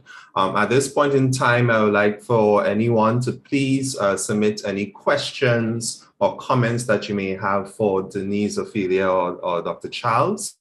While we are waiting on those things, I wanted to put a question to you, Denise. Bevel had mentioned earlier the issue of the availability of resources, and he clarified that it's not a question of a blanket or a binary issue as to whether resources are there or not.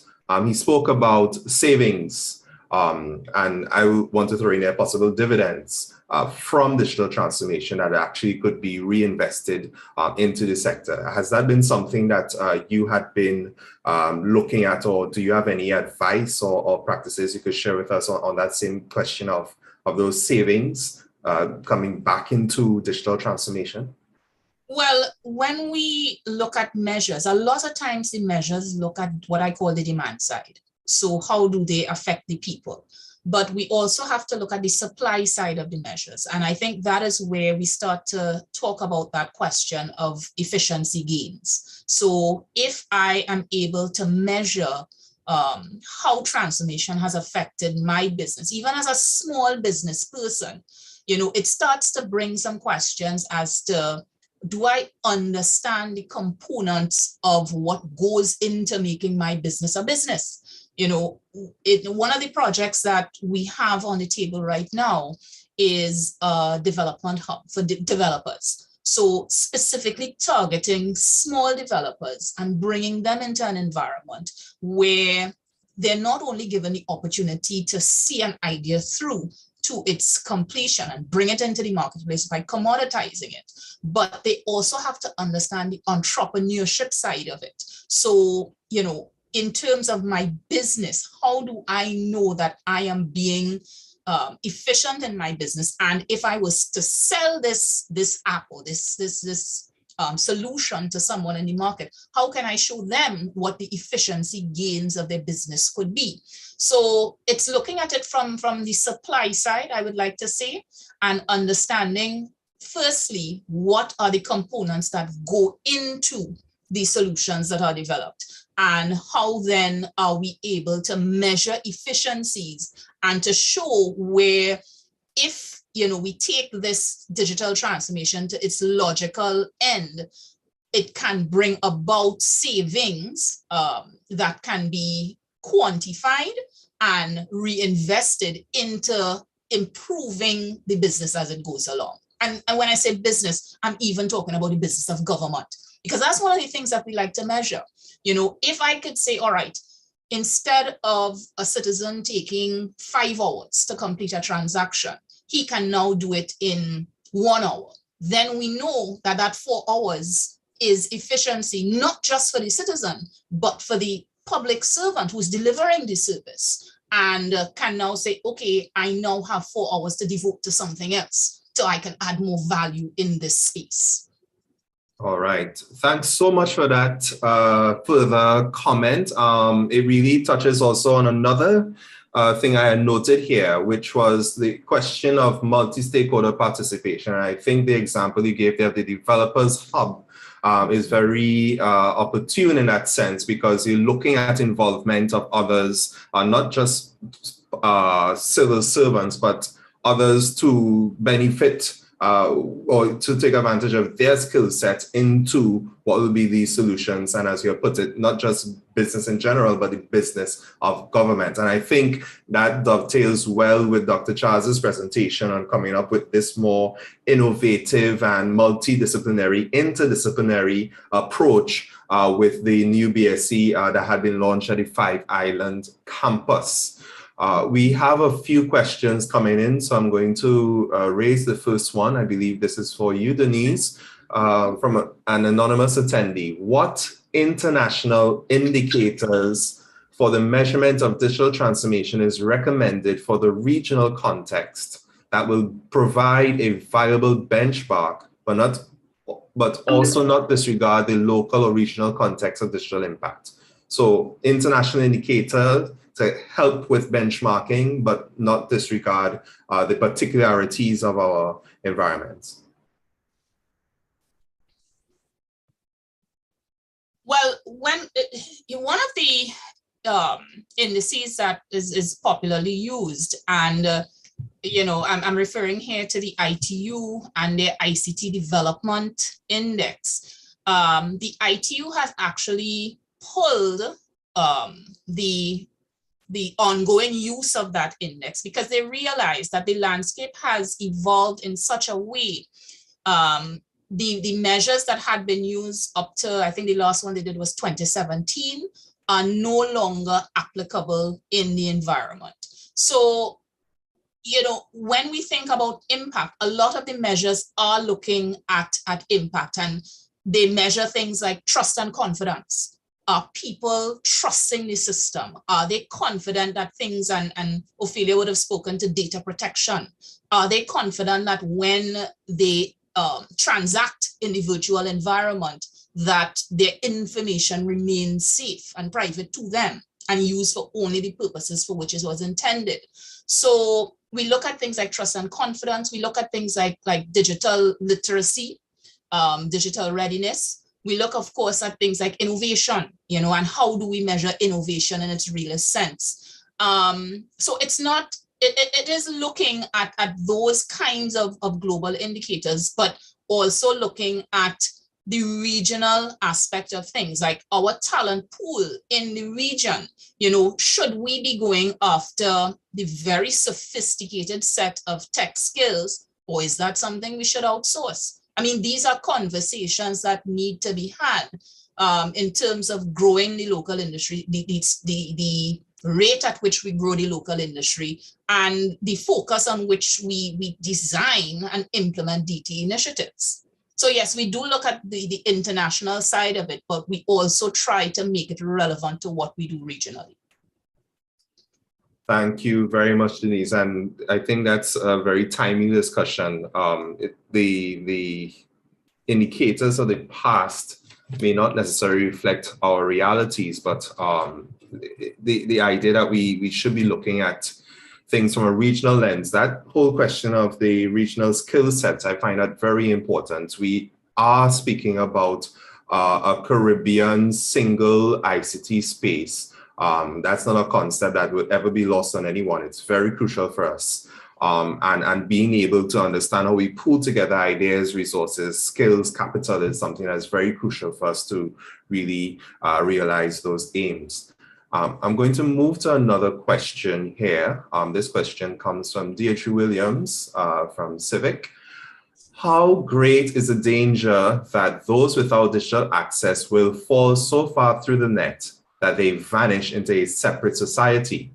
And she said that with reference to Denise's comments, but this question is put to all of the speakers. So how great is the danger of people being totally excluded and falling into what will be a completely different segment of society? So Denise, while you have the floor, and then I'd love to hear Sure. of you. I mean, we have seen it in Trinidad, and I'm using anecdotal information here. When we had, in the height of the pandemic, when we had children who had to have access to devices and access to connectivity to engage in online schooling, the figures were astounding, in terms of how many people did not actually have access. Recently, our regulator completed a digital inclusion survey that looked at broadband to the home. It looked at where people get access, but I don't know that it tells the entire story of the people that fall through the cracks and why they fall through the cracks. I mean, one of the measures, and this was an alarming one, was that of the people who said that they did not have internet access at home, a large portion of them said they didn't need it, right? So it begs the question, if I don't know I need it, then why would I want it? So how do we motivate? How do we bring the message across that, connectivity, and not just connectivity to be able to call your family in another part of the country, but connectivity to the world to see what is going on out there is as important as having a connection to get electricity, as important as having a connection to get water. I mean, I'm not discounting hygiene factors here. So maybe if somebody doesn't have money to get food to eat, internet is not solving their problems. But we need to be pervasive in how technology is applied across the board. And I want to see that number in terms of people who think they don't need the internet go down to zero, and that I think will have served my purpose in this public policy space in government and the work we have to do in terms of making digital transformation real. Right, that's a very, very key point there. And I think Ophelia's initiative actually helped coerce people into understanding digital, because on the one hand, it brings all of these efficiencies to government, but on the other hand, it exposes a lot of people into what would be a digital experience. I would reasonably understand that travelers would be still a segment of society, but nonetheless, it does encourage some sort of digital inclusion. So the same question to you, Ophelia, in terms of a danger of a digital fallout. What do you see from where you sit?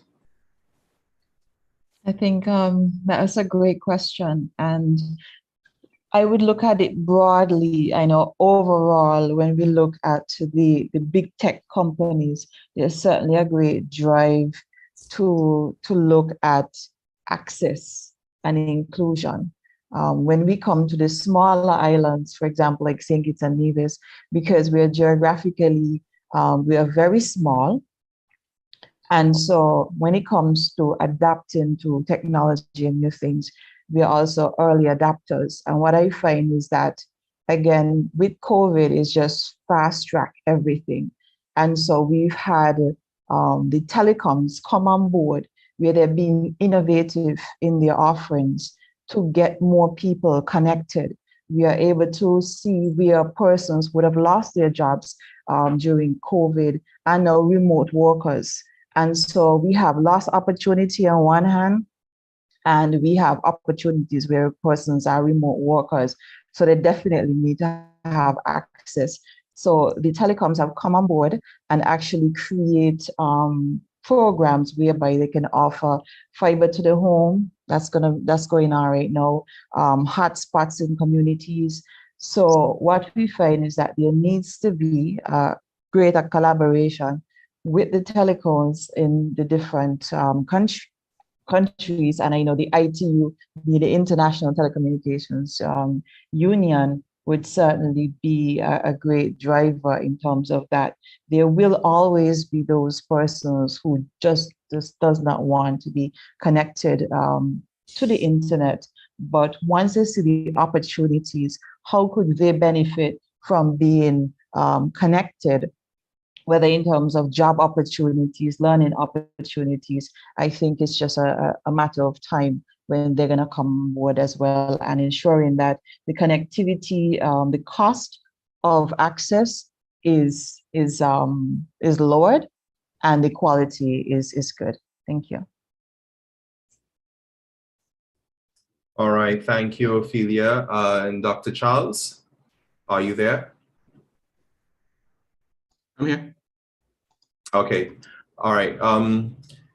I guess in the interest of time, I will just add on another point. I'm going to address Nigel's comment. I know you were answering in the chat, but I think for the benefit of everyone who's following us, including on YouTube and other channels, to what extent are there linkages between industry and the programs at the Five Island campus to encourage innovation relevant to local and regional challenges? I think the background for that would be the idea, and as you have mentioned, traditional we would have looked at what you have called very traditional training, very traditional programs, and the idea of the more interdisciplinary, in touch with industry and looking towards the future of work is something that your program is bringing forward. I know there's an exchange with Mr. Stephen Abiraj about UWI St. Augustine's computer science program. Could you tell us more about that positioning of the program with industry? Yeah, and great question. So we've had this discussion with colleagues from UWI St. Augustine before. We're not trying to say St. Augustine could be first or second. What we are focused on is on the future of work. And as specifically for your question, when we look at where the jobs are going, what are the challenges within our region, data science is essential. Students need to know how to tie that with economics. And students need to know how to use the algorithms with computer science. And then students need to be able to know how to projectize that or productize it. So for us, every new academic program on our campus is informed by industry. We would have not get this program we would have not gotten this program approved had we not shown that there was a need for industry. So we are very, very focused on making sure that, and not only industry, government as well, because as you know, we're talking a lot about digital transformation, but Lord, if we all digitally transform and leave the governments behind, we would be like a donkey snail. The reality is that the governments within our region has to basically get on a bandwagon. And one of the things that we're trying to do is that this program is specifically designed to develop the workforce of the future for the platform economy. Right. And when you look at the platform economy, you're looking at Alibaba, you're looking at Airbnb, you're looking at Amazon. There's nothing like that in the Caribbean. So what we did is that we looked at not only talking to industry, but in talking to governments and what are the needs in terms of transforming the economic infrastructure digitally. And that is where this program came in and met that need. And I have to say that there's a comment about Harvard. I didn't say that we were fashioning after Harvard. Quite to the contrary. My analogy is that I am motivated by the fact that 225 years after Harvard was founded, MIT was founded, and as a technology and science institution, they have consistently stayed on innovation and consistently innovated. And as a matter of fact, when we wanted to start this program, that's where I went. I went back to my alma mater. The only other place a similar program like this exists is at MIT. The only place. And we fought very hard to keep the same name, which is BS in economics, data science, and computer science. And that was fought against. And so we ended up saying, you know what, innovation management is probably more appropriate locally, because we want our students to be able to create ideas, to innovate ideas, to be entrepreneurs. So that is much more, in answer to your question, that is much more in line in partnering with external institutions with local industries and creolizing those solutions for our problems and challenges. All right, thank you so much for that.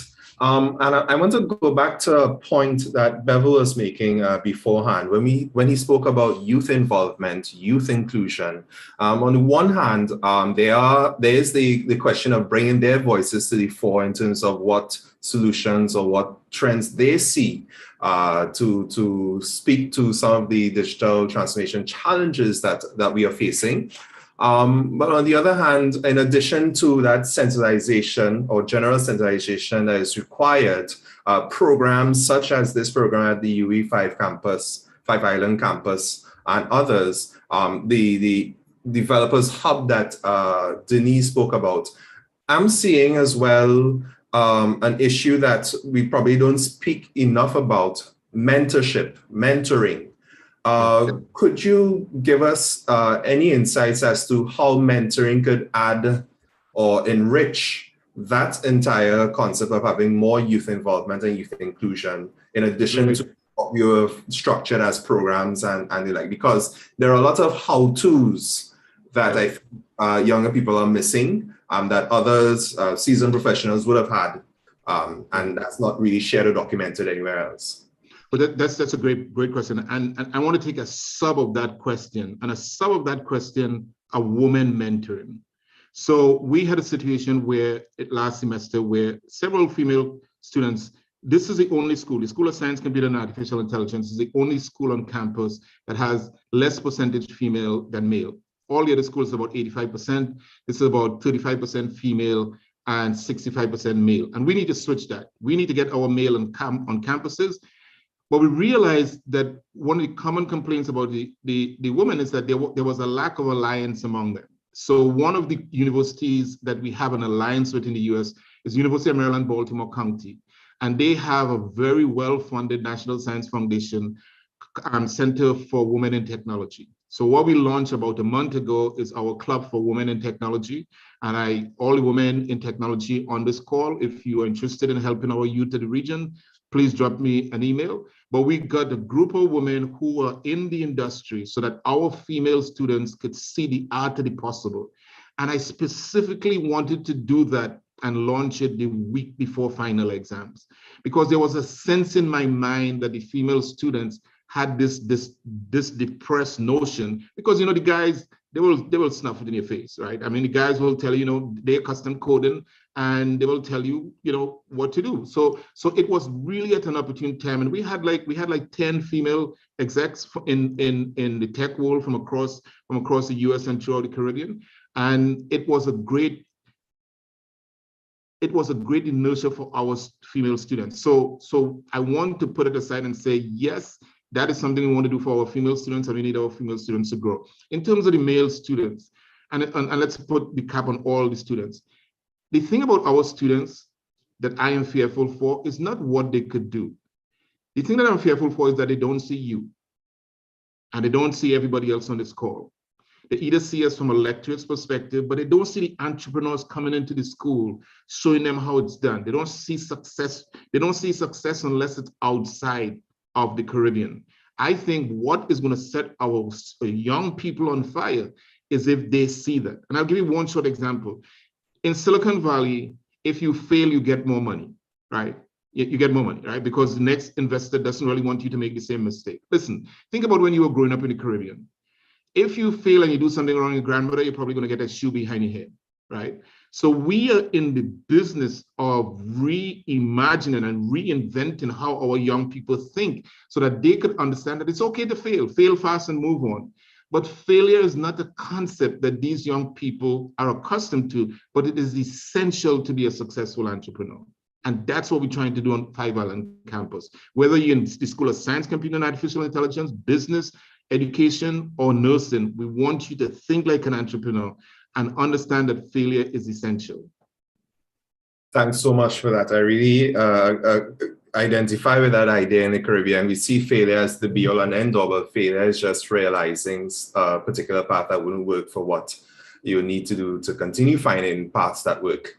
In the interest of time, I'd like to just have, again, a closing remark from Ophelia and Denise. One on the same issue of mentorship and what role that plays within our societies, and just a general comment on digital transformation. So I'm really sad to do this, but I'll ask if you can just make, within 1 minute, a sort of closing remark. Ophelia and then Denise. Ophelia. Mentorship is absolutely critical. I would have had the opportunity to go into schools and speak with persons, both male and female. And I think one of the questions I actually got as a female developer is, how much money do you make? And they're serious about that. If you cannot tell them exactly how can their learning be linked to their earning, then there are issues, and it's important to provide that mentorship continuously throughout the process.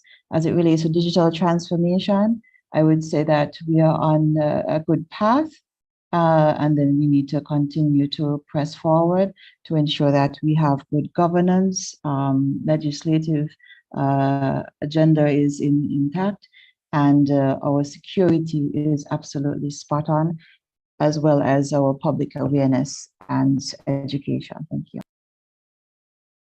Okay, thank you. And Denise? Mentorship is critical, especially from where I sit, and having demystifying, the idea of digital transformation, because some people think it's a pure technology domain, and it isn't that. So having people understand what we do in our role in public policy, in digital transformation and government is important, and building that capacity for succession planning in the future. And I think that is what I would like to close with in terms of digital transformation. It's an ongoing thing, and we have to appreciate the evolution. We also have to understand, what are the elements that need to be measured. It's always about making it meaningful, right? So it's about the people, not just the technology. Thank you so much, Denise, and thank you to Ophelia and Dr. Charles as well. Digital transformation is an ongoing thing. It's what we call a wicked problem, which has a no-stopping rule. The fact of the matter is that we have to work with it. We should use the measurements that we have before us to make better decisions and to really gain efficiencies on the one hand for government and improve our effectiveness with the solutions that we come up with. And of course, none of this will be possible without taking a multi-stakeholder approach to the issue. So I'd like to thank all of our speakers this morning for your wonderful contributions. Again, folks, these are the people who are in the trenches of various digital transformation initiatives, capacity building, revolutionizing border control, and of course, looking at measurements of digital transformation on a whole. So thanks once again, and I'd like now to hand over to our next moderator for the second round table discussion, Secretary General Rodney Taylor. Thank you very much, Kevon. Good morning again to everyone. Very engaging session that just ended, and I hope we can do justice now to this next session, which will focus on advancing the Caribbean digital agenda. The Caribbean WTDC, the World Telecoms Development Conference, which is taking place in Kigali, Rwanda, June 6th to 16th. The CTU will be there representing the interests of our members, and there are some others as well who will be speaking on this panel who will also be there representing the interests of our region. And on our panel today, we have Ms. Mavis Johnson-Colley. Mavis, are you there? Good morning. Hi. Good. Can see you. We also have Dr. Kim Malilu. Just give us a wave. Okay, there you go. Needs no introduction. And also Mr. Cecil McCain, Jamaica. Not seeing Cecil McCain. Are you on? Just give us a wave if you're not on. If not, I'll ask Nigel to reach out and see if there are any connectivity issues. I spoke to him. He told me he was on. Maybe he hasn't been promoted to panelist. I think I'll check that out. Okay. Yes, please do. Thank you. In the attendees. Okay. Yeah, please promote him to panelist. Okay, so the WTDC I mentioned is upcoming next month. We're looking forward to that very important meeting. It is actually hosted by the ITU development sector, which is one of the three ITU sectors. And that sector is focused heavily on policies and strategies to support developing countries. And hence, it is very important that the region is represented. It meets every 4 years. I'm still not able to share my screen. That's fine. We held just last year, the CTU, that is, I think it was around April, with the support of the ITU, prep meeting, because the WTDC was meant to be held last year. But due to COVID, it was pushed back to 2022 to allow for an in-person meeting. So we met around April last year. We had representation from at least 14 CTU member states. There were 4 thematic areas already suggested as a part of a consultative process, and those priority areas included connectivity, digital transformation, an enabling environment, resource mobilization, and international collaboration. We went through a process of determining the priorities for the region. As I mentioned, we had, this was all done remotely, of course, and the thematic priorities under connectivity, for example, included the building of a regional cloud infrastructure, secure, resilient digital network infrastructure, an interoperable government-wide area networks, e-services platform, connectivity devices for remote access, optimized, harmonized spectrum management. There were also some priority areas under universal access, under emergency telecommunications. I won't go into each area, but I'll be happy to share this as well and make this available to you in terms of the specifics of those priority areas. Digital inclusion, data and market analysis, policy and regulation. As I mentioned, it is our intention to, as a CTU, to encourage, and we have been encouraging the participation of our member states. And so far we've had great interest. Beyond the priority areas, it is also a very important occasion as well, because the region, in terms of the upcoming plenipotentiary, there's an opportunity to engage with other ITU member states with respect to a candidature for Bahamas on the ITU Council seat. In addition, we've been encouraging, and we'll hear from Ms. Colley Johnson Colley on that shortly. We also have in the form of Kim Malilio, who is vice chair of the advisory group on the network of women, as well, with respect to the work that is being done there. Thanks for sharing that link, Nigel. And I mentioned earlier as well that we are encouraging the participation of our young people in Generation Connects, which is an initiative to encourage and drive the participation of young people on the digital connectivity agenda. So without further ado, I'm very keen on hearing our panelists. I'm going to suggest that you follow each other, starting with Mavis, then we'll move on to Kim, and then on to Cecile. We have just about an hour, well, less than that now. So I would say, let's try to keep our remarks within 15 minutes so that we have at least another 15 for robust discussion and feedback from our participants. So without further ado, I'm going to hand over to you, Mavis. Good to see you.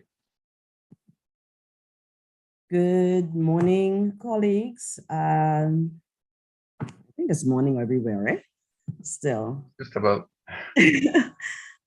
Thanks for this opportunity. It's great to see some familiar faces and to see some new ones. I think forums like these are very important so that we get to know who is doing what in this ICT space and this age of digital transformation in our region, and to be able to put names and to faces. I've been asked, I think I've been asked to speak briefly on what we are doing here in the Bahamas. SG Taylor has provided an excellent high-level summary of the preparation by CTU for WTDC. We've been working for a number of years, for the last 12 months on preparing for the meeting, which, as he said, was initially scheduled to be held in 2021. And there have been quite a bit of excitement and activity working towards ensuring that we are not just represented at WTDC in Rwanda, but that our voices can be heard and that we can have an impactful presence in Rwanda. For those of you who are not too familiar with me, I think there was a little misnomer in the agenda. I represent the regulator, the Utilities Regulation and Competition Authority in the Bahamas. as the International and Government Relations Advisor.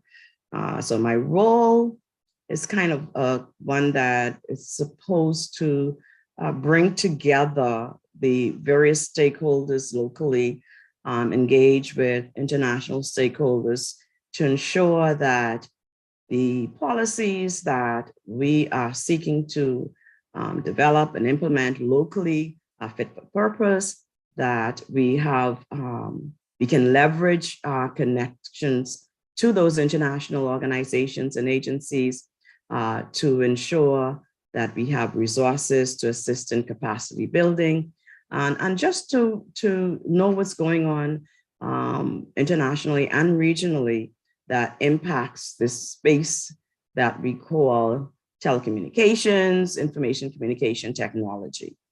And so I'll just start briefly with what's happening in the Bahamas. You may know, some of you, that we recently had a change of government, September 2021. And so the new government is also aggressively pursuing digital transformation.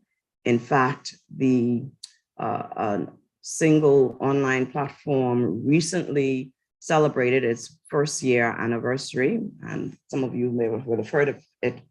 It's called the Gateway, My Gateway.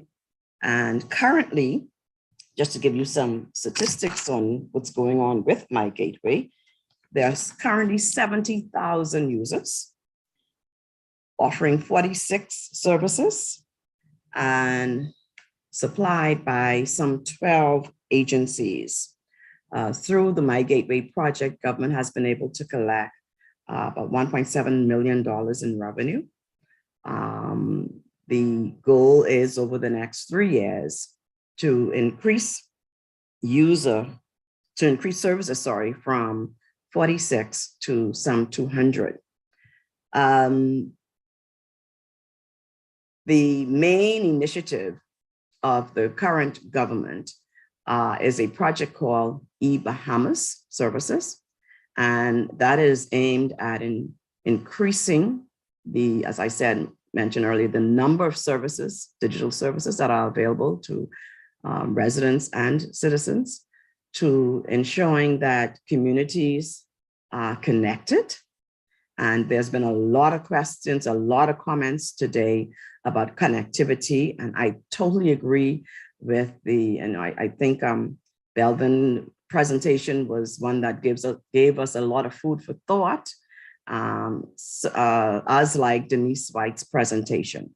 Connectivity is what we are aiming for. Connectivity is what we are hoping to bring to rural, small communities. You know, the Bahamas is an island. It's a country, of 700 islands and keys, about 14 to 16 major islands.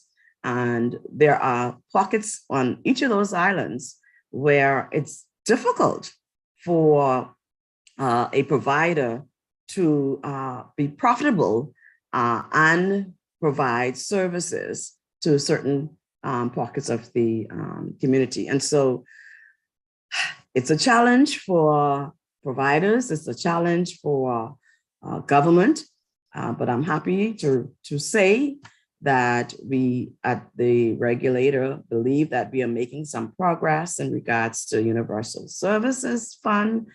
And I'm not in a position to make any broadcast announcement here, but just to say that I'm excited to learn that this new budget presentation, which is currently going on, has some good news about Universal Service Funds, which will assist in ensuring that we connect the unconnected. And like Denise said, and I think somebody else referenced this whole issue of connected then what? Awareness, education is what I feel is a major component to this equation, an answer to this big goal to connect the world. Because once you connect people, or before we can connect them, or before we can see the increase in the take-up of services, we need to educate them as to why is it important? Why should they be connected? Why are we transitioning from one module of or one way of doing an activity? Why are we offering them various modalities and how to access the services? Why is it important?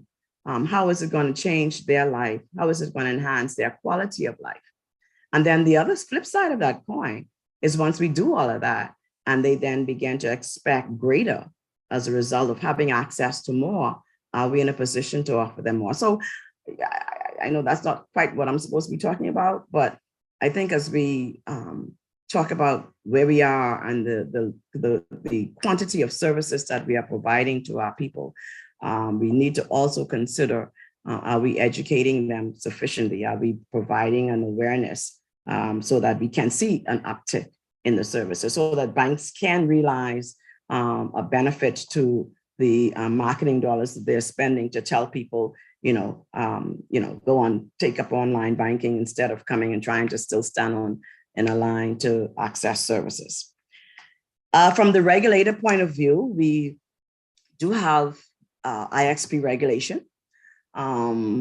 Unfortunately, the take-up that we had desired from that has not been, the momentum has not been there. And so we are relooking at how best to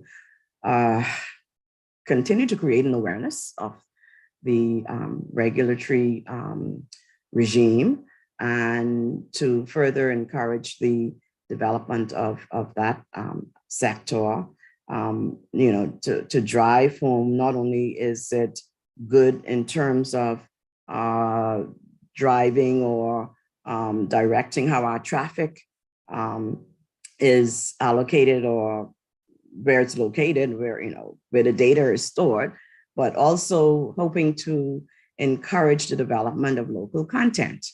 And so I think that's a challenge, not only in the Bahamas, but certainly probably for other countries in the region who are dependent on content coming primarily for us from the north, right?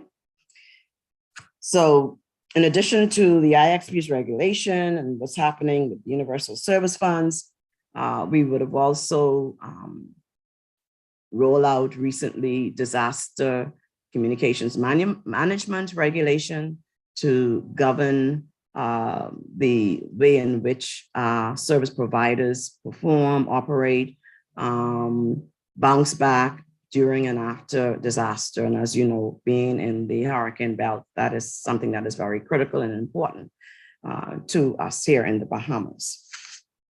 Now, if I move quickly on to what's happening in terms of WTDC, Rodney provided an excellent overview. At CETEL, we have about 30 inter-American proposals that should already be available to you on the WTDC website. A couple of the proposals simply modify language in some documents that were presented at WTSA to ensure that they align with the wording of the documents presented at WTSA. The Bahamas has actively or expressly supported about 8 of those documents having to do with in promoting gender equality in the ICT space, looking at how do we measure or ensuring that we are able to measure any magnetic fields issues. Also, if we look at my notes, can't have all that stuff in my head. Looking at how to counteract counterfeit activities and theft of telecommunication devices. But there's a whole range of contributions that I would hope that you would review so that you will be in a position to either agree, support on the floor at WTDC, or instruct another member state to support on your behalf, which brings me to this whole issue of representation at WTDC. Currently, I'm not sure how many of us are going to be at WTDC. That would be good to know. I'm hoping that we will put together a WhatsApp group so that we are able to communicate with each other at WTDC. There is a lot of things that we're going to have to manage. And so we're going to have to meet so that we organize ourselves to maximize the ability to contribute meaningfully to discussions on the floor. No one person or one country with, in our case, with small delegation, is going to be able to cover all that's going on at WTDC. I mentioned that CETEL has 30 contributions. Currently there are a total of 126 contributions. And so if there's going to be any meaningful discussion on our part, we're going to have to come together and determine, okay, you lead on this particular area, Barbados lead on this one, Bahamas lead on the other, and so that we don't run on exhaust, but we run on fuel, right? I am happy that Kim is here. She can talk about the emphasis on gender participation. You heard that Rodney mentioned the youth participation. There is great emphasis by the ITU through WTDC to increase the level of participation and to have the involvement of young people. The Bahamas is taking the regulator in partnership with a North American agency, USCDI, has been successful in securing funding for about 4 of its delegates to the Youth Summit, Generation Connect Global Youth Forum, that will take place the 2nd to the 4th. We will take an additional 2. And so hopefully we'll have, I think, 6 young people at the summit.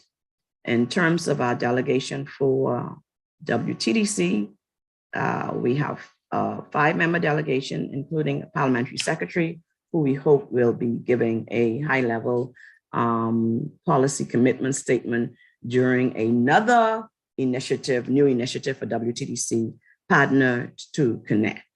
And I'm not sure if there are questions, I'll provide additional information, but time won't allow to do it right now. And I think, Rodney, I don't know if there's, right. There's one more thing I want to speak to, and that is leadership roles by the region. Currently, as you know, WTDC, there are 5 committees, right? And of course, the plenary sessions. And the aim is always to have a vice chair from each of the 6 regions. Currently, there are some vacancies, and I would hope that some of us will step forth and offer ourselves as candidates for these vice chair positions, so that they're not all taken up by our larger friends to the north and our larger friends to the south. Which brings me to the issue of candidacy for the ITU Council. There are no known candidacy for the individual positions at the ITU that are also going to be up for election in September at the Plenipotentiary Conference in Romania.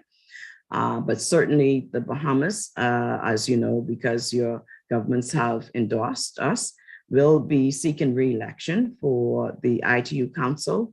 But I have been advised that currently, I don't know if it changed in the last 2 or 3 days, there is, the Americas region has 9 seats on council. And there was a question as to whether or not another country from the region, from the Caribbean, would be interested in listing its interest for the 9th seat. Now, the trick will be or the challenge would be if another country from the South decides that they want to nominate before the deadline, what will happen? And so I'd like to have a conversation, Rodney, at some point, as to whether or not there is any value.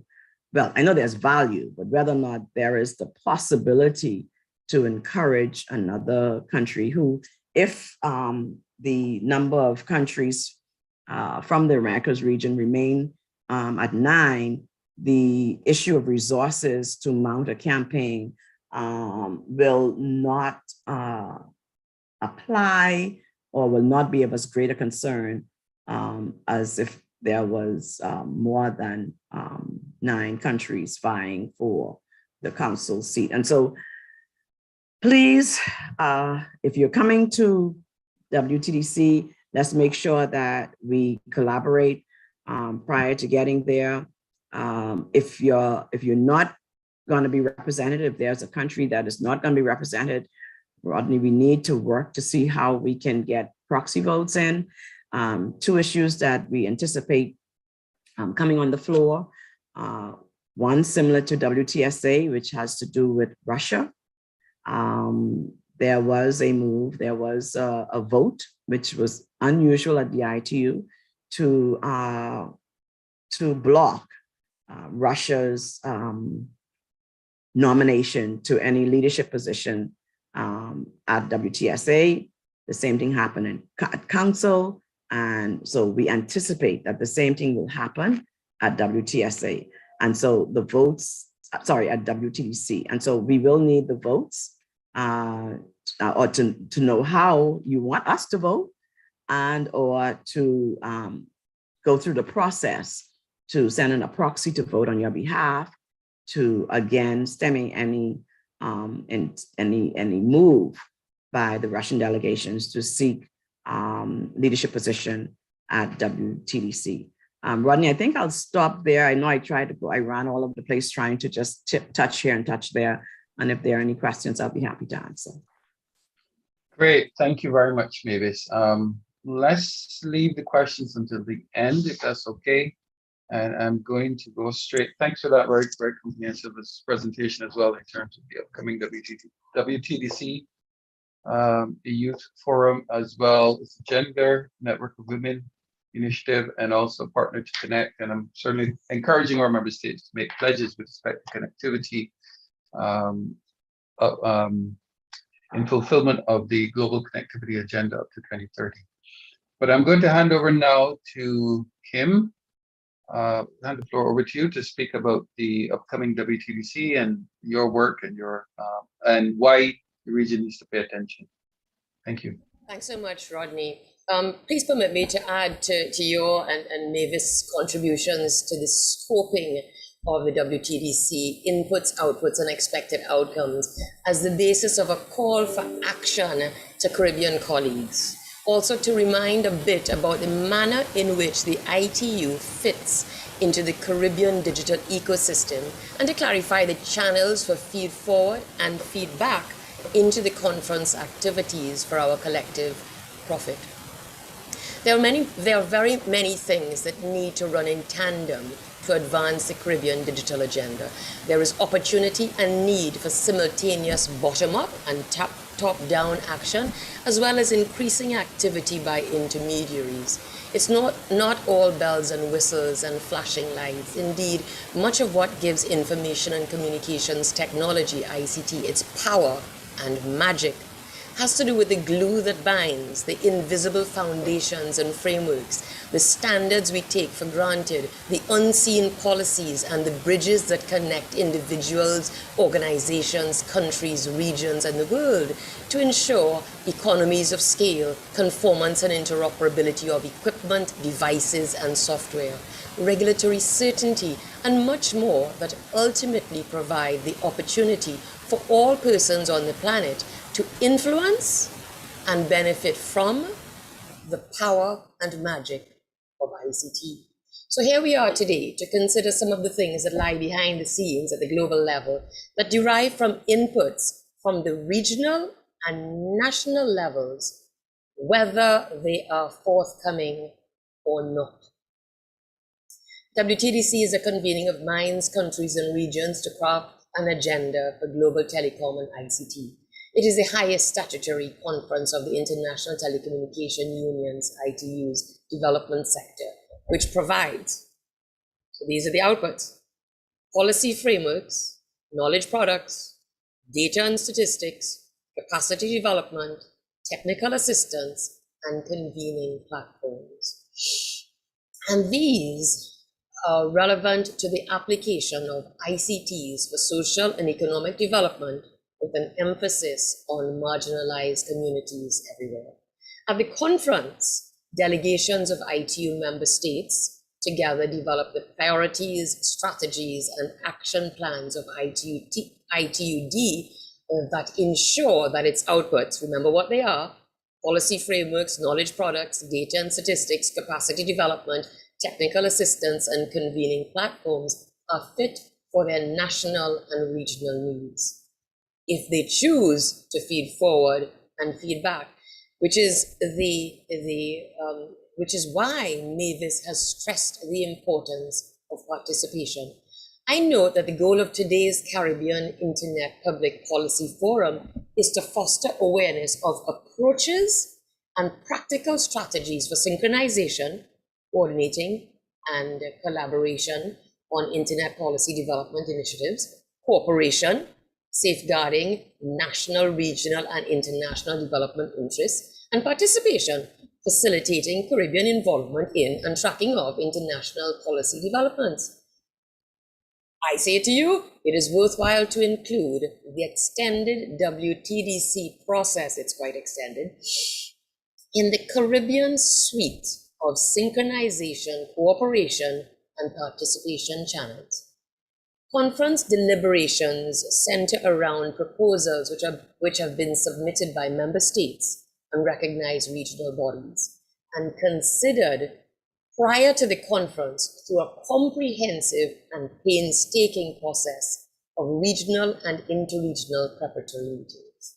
As Rodney has indicated, in April last year, the CTU submitted to the regional preparatory meeting for the Americas the Caribbean priority areas for projects under the headings of connectivity, digital transformation, enabling environment, and resource mobilization with international cooperation. We heard from Denise today about some of the priorities and matters of interest for Trinidad and Tobago economy, society, government. As Mavis mentioned, CITEL, which is of course the Inter-American Telecommunication Commission, submitted on behalf of the Americas region. So we are national, we are sub-regional at the Caribbean CTU, we are regional at the Americas level. So CITEL submitted common proposals into WTDC from the Americas region. These include, among other things mentioned by Mavis, a new ITUD question and modifications to 27 resolutions, study group questions central to the work of the ITUD. Study group questions describe an area of work to be studied by ITUD groups between conferences. So this talk about WTDC is not about an event that happens in June in Kigali for 10 days. It is about an entire 4-year-long process that culminates in this one event. So study groups, study group questions describe an area of work to be studied by ITUD study groups between conferences. These normally lead to revised recommendations, recommendations that we in the academic sector and we in the regulatory regime refer to as our reference points all the time. So outputs of these study groups are normally revised recommendations, guidelines, handbooks, and reports. Input is received from ITUD membership and outputs are reviewed by members. Any ITUD member can submit contributions to study groups. Among other things, CITEL proposed for this round of WTDC, proposed the study group 1 title be changed from enabling environment, this is the previous from 2017, enabling environment for the development of telecom and ICTs, to simply connectivity, as Rodney had mentioned. Within connectivity, of course, we treat with the enabling environment matters. There are 7 questions that CITEL has reviewed and provided some revisions, recommended revisions to.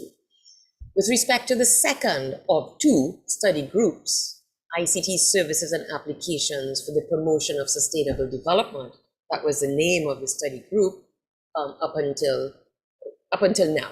It's a current name. CITEL proposed a change of title for this study group question to simply digital transformation. And CITEL provided a number of proposed revisions, as Mavis had mentioned, to the study group questions. CITEL has also proposed the addition of a new study group 1 question, and that is strategies to increase the adoption and use of broadband technologies and services to improve digital skills. The target audience, target beneficiaries, are national telecom and ICT policy makers, regulators, service providers, and operators, especially those in developing countries, as well as broadband providers and non-governmental or civil society organizations supporting broadband adoption and connectivity. This new proposal emerging from CITEL elaborates 10 specific components of the question with expected outputs which include, as you imagine, policies, strategies, national experiences to stimulate adoption of broadband technologies, services, and devices, methods and guidelines for broadband adoption specific to social, cultural, and economic environments, policies, strategies, and national experiences to develop and promote digital skills, including training individuals at basic, standard, and advanced levels, methods, guidelines, and case studies for lifelong skills training, and going on to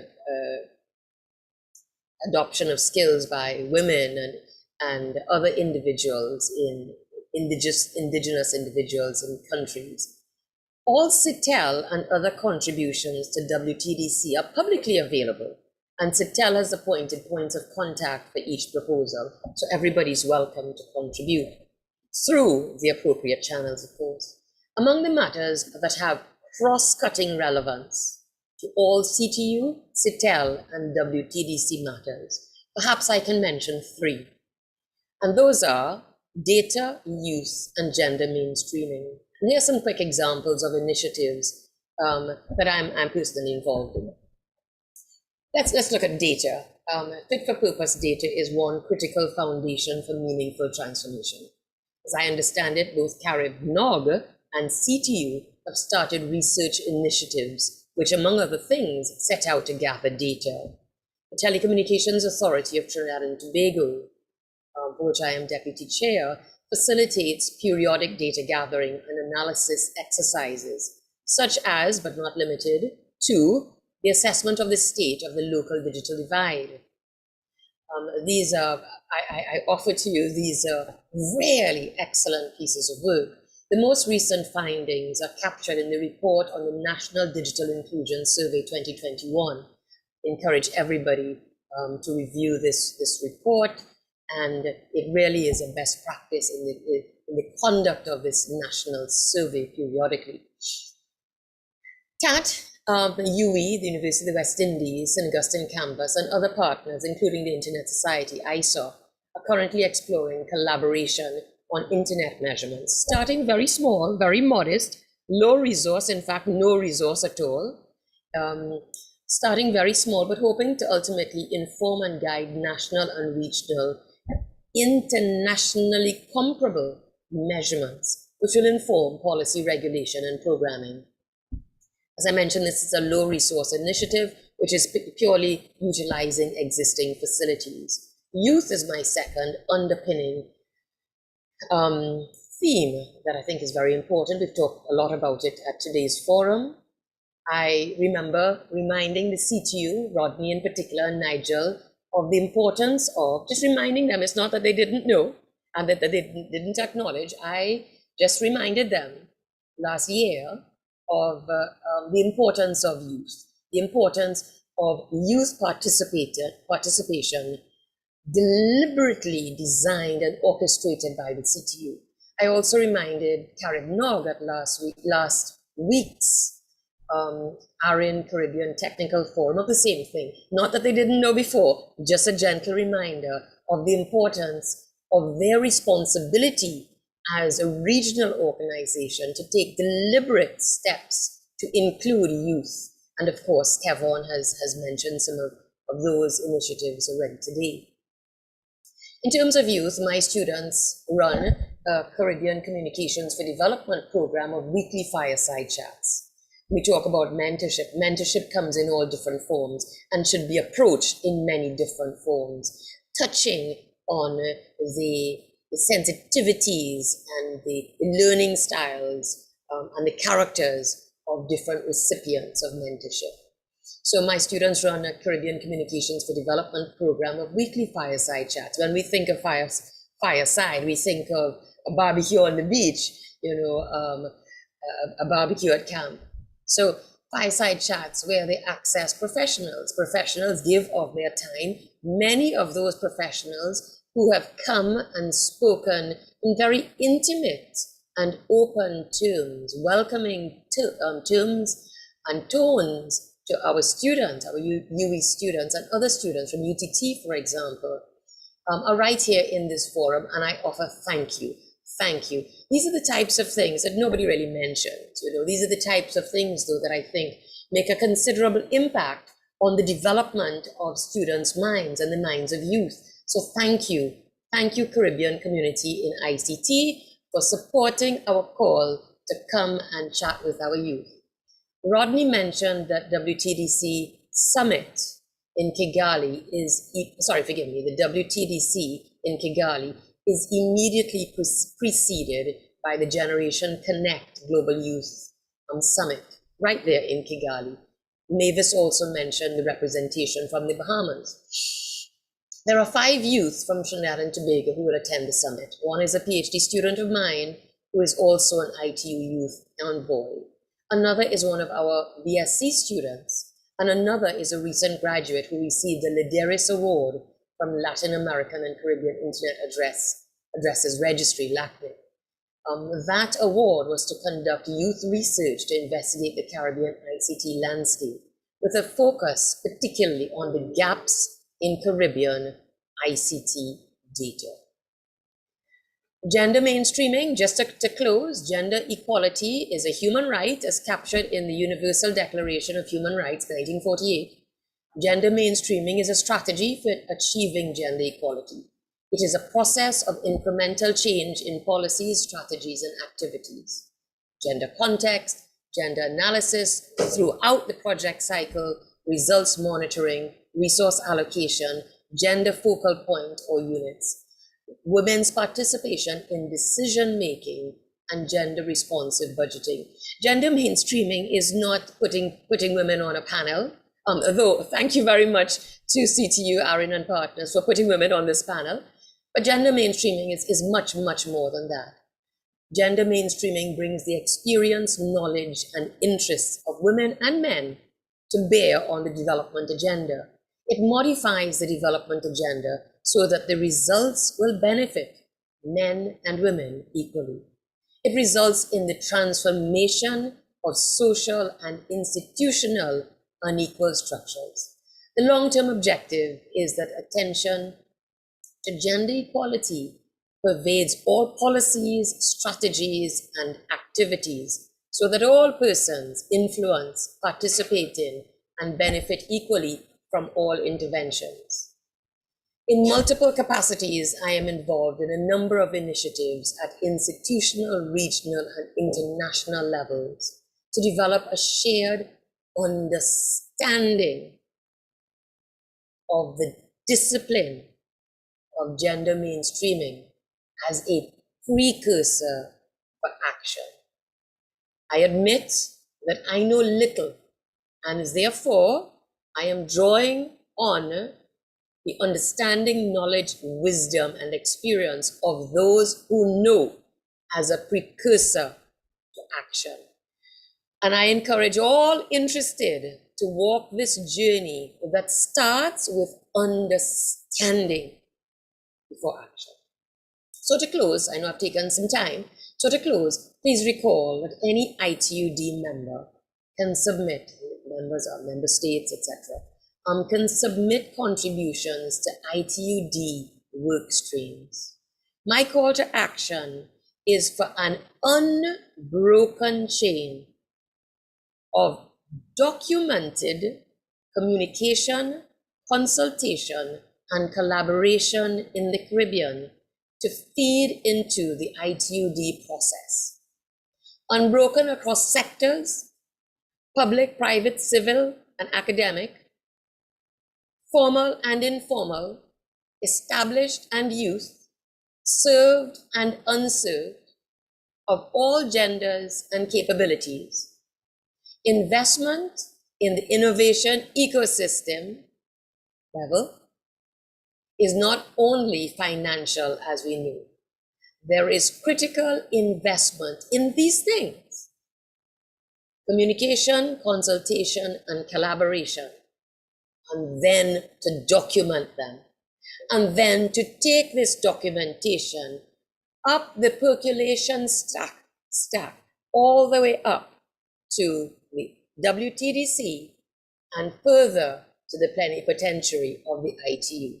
And this is simply one vertical track of multiple in tandem that we need to make a difference in digital transformation in the Caribbean. Thank you to the CTU, thank you to the other partners, and thank you to the audience for the opportunity to share a few thoughts. Handing back over to Rodney.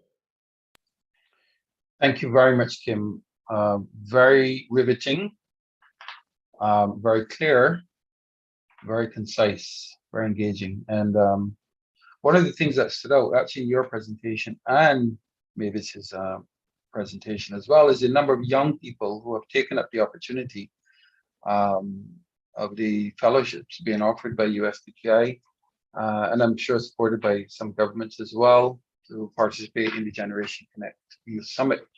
So that's at least 10 I'm hearing, and this is just 2 countries. So I'm very pleased with the outcome of the intervention that we held in Miami, and the awareness with respect to the opportunities for participation of young people. And I really hope that that there are other countries represented as well with respect to that youth summit. And I certainly hope that Jamaica, introducing our next panelist, Mr. McCain, you have a very tough act to follow. I'm sure you're quite capable. But we certainly would love to hear what Jamaica has been doing so far, and your intention to participate with in the upcoming WTDC.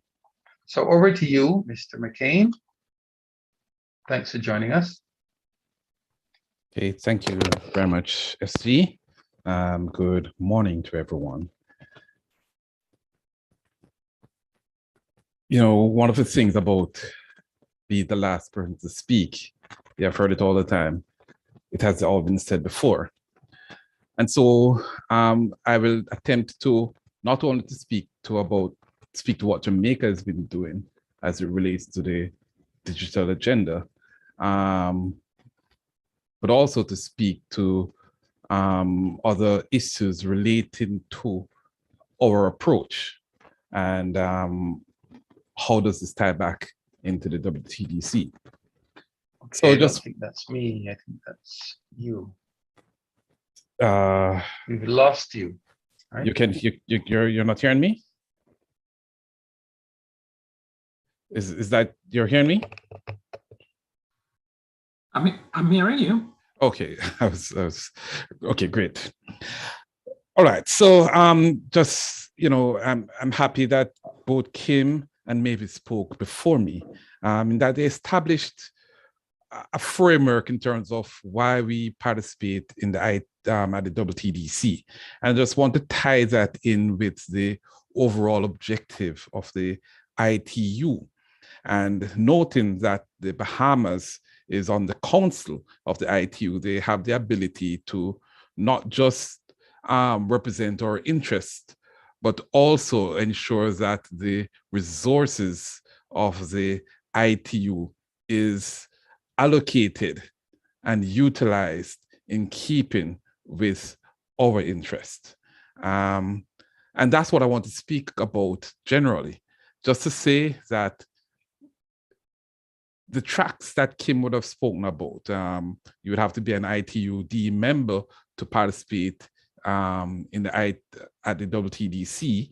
And the ITUD members, along with each member state of the ITU, regional telecommunications organizations such as this CTU, intergovernment operation organizations, regional organizations, UN bodies, and specialized agencies, all are invited to this forum.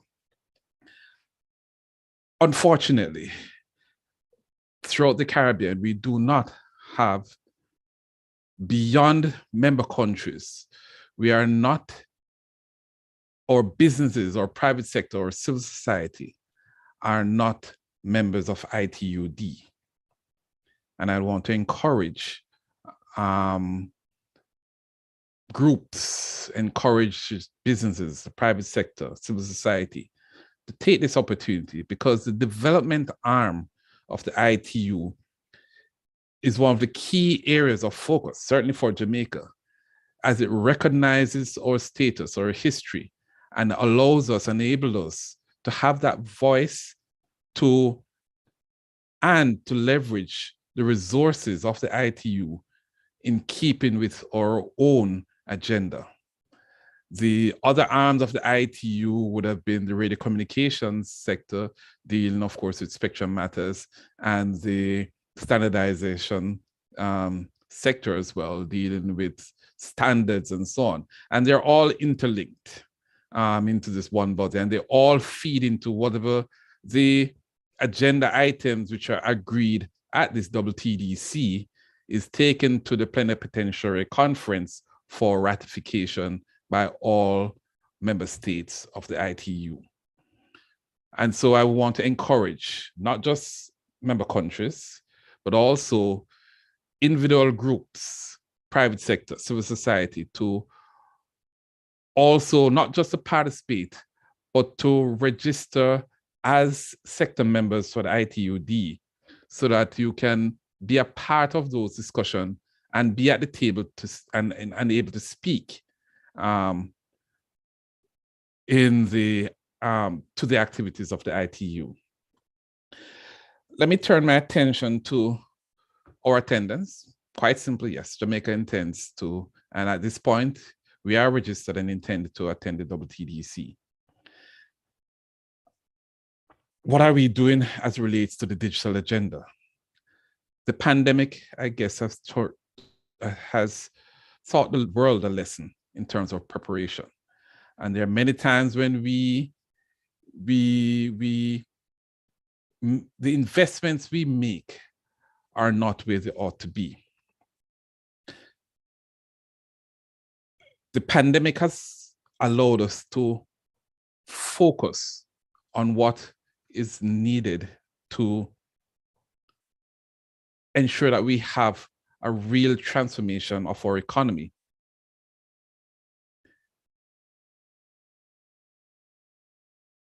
The recent situation in terms of the global situation as it relates to what's happening in Europe has further accelerated the need for us to ensure that the issues that are of concern to us, be they connectivity, be they capacity building, regulatory issues, are all a part of that agenda that we treat with. I'd want to, and I know Bevel spoke about size, and and I do agree to some degree that size shouldn't matter. But it does matter when we are seeking to influence our bilateral partners to partner with us in support of our agenda. Unfortunately, the smaller you are, the less likely that those who provide the funding in support of our agenda would put in place the necessary agenda that would support our needs. And so when we collaborate through the CTU, we add to our numbers. And I just want to give a reality that the Voice of the Caribbean at CITEL is significant because we have numbers when we speak about the number of member states. We have a significant voting bloc. And so when we speak and persons recognize that it's not just Jamaica that's speaking, it's not just the Bahamas, not just Trinidad, not just Barbados, but that we are speaking on behalf of 13 countries out of 39 within the region that are part of the Americas region. Mavis can maybe correct me. I think the number is 39, the last I remember, throughout the Americas region. And so near a third of countries are from the Caribbean. And that voting bloc is very important as it relates to defining the agenda for CITEL. And so just want to urge us to participate within that context. Size does matter, especially when we form a coalition of partners.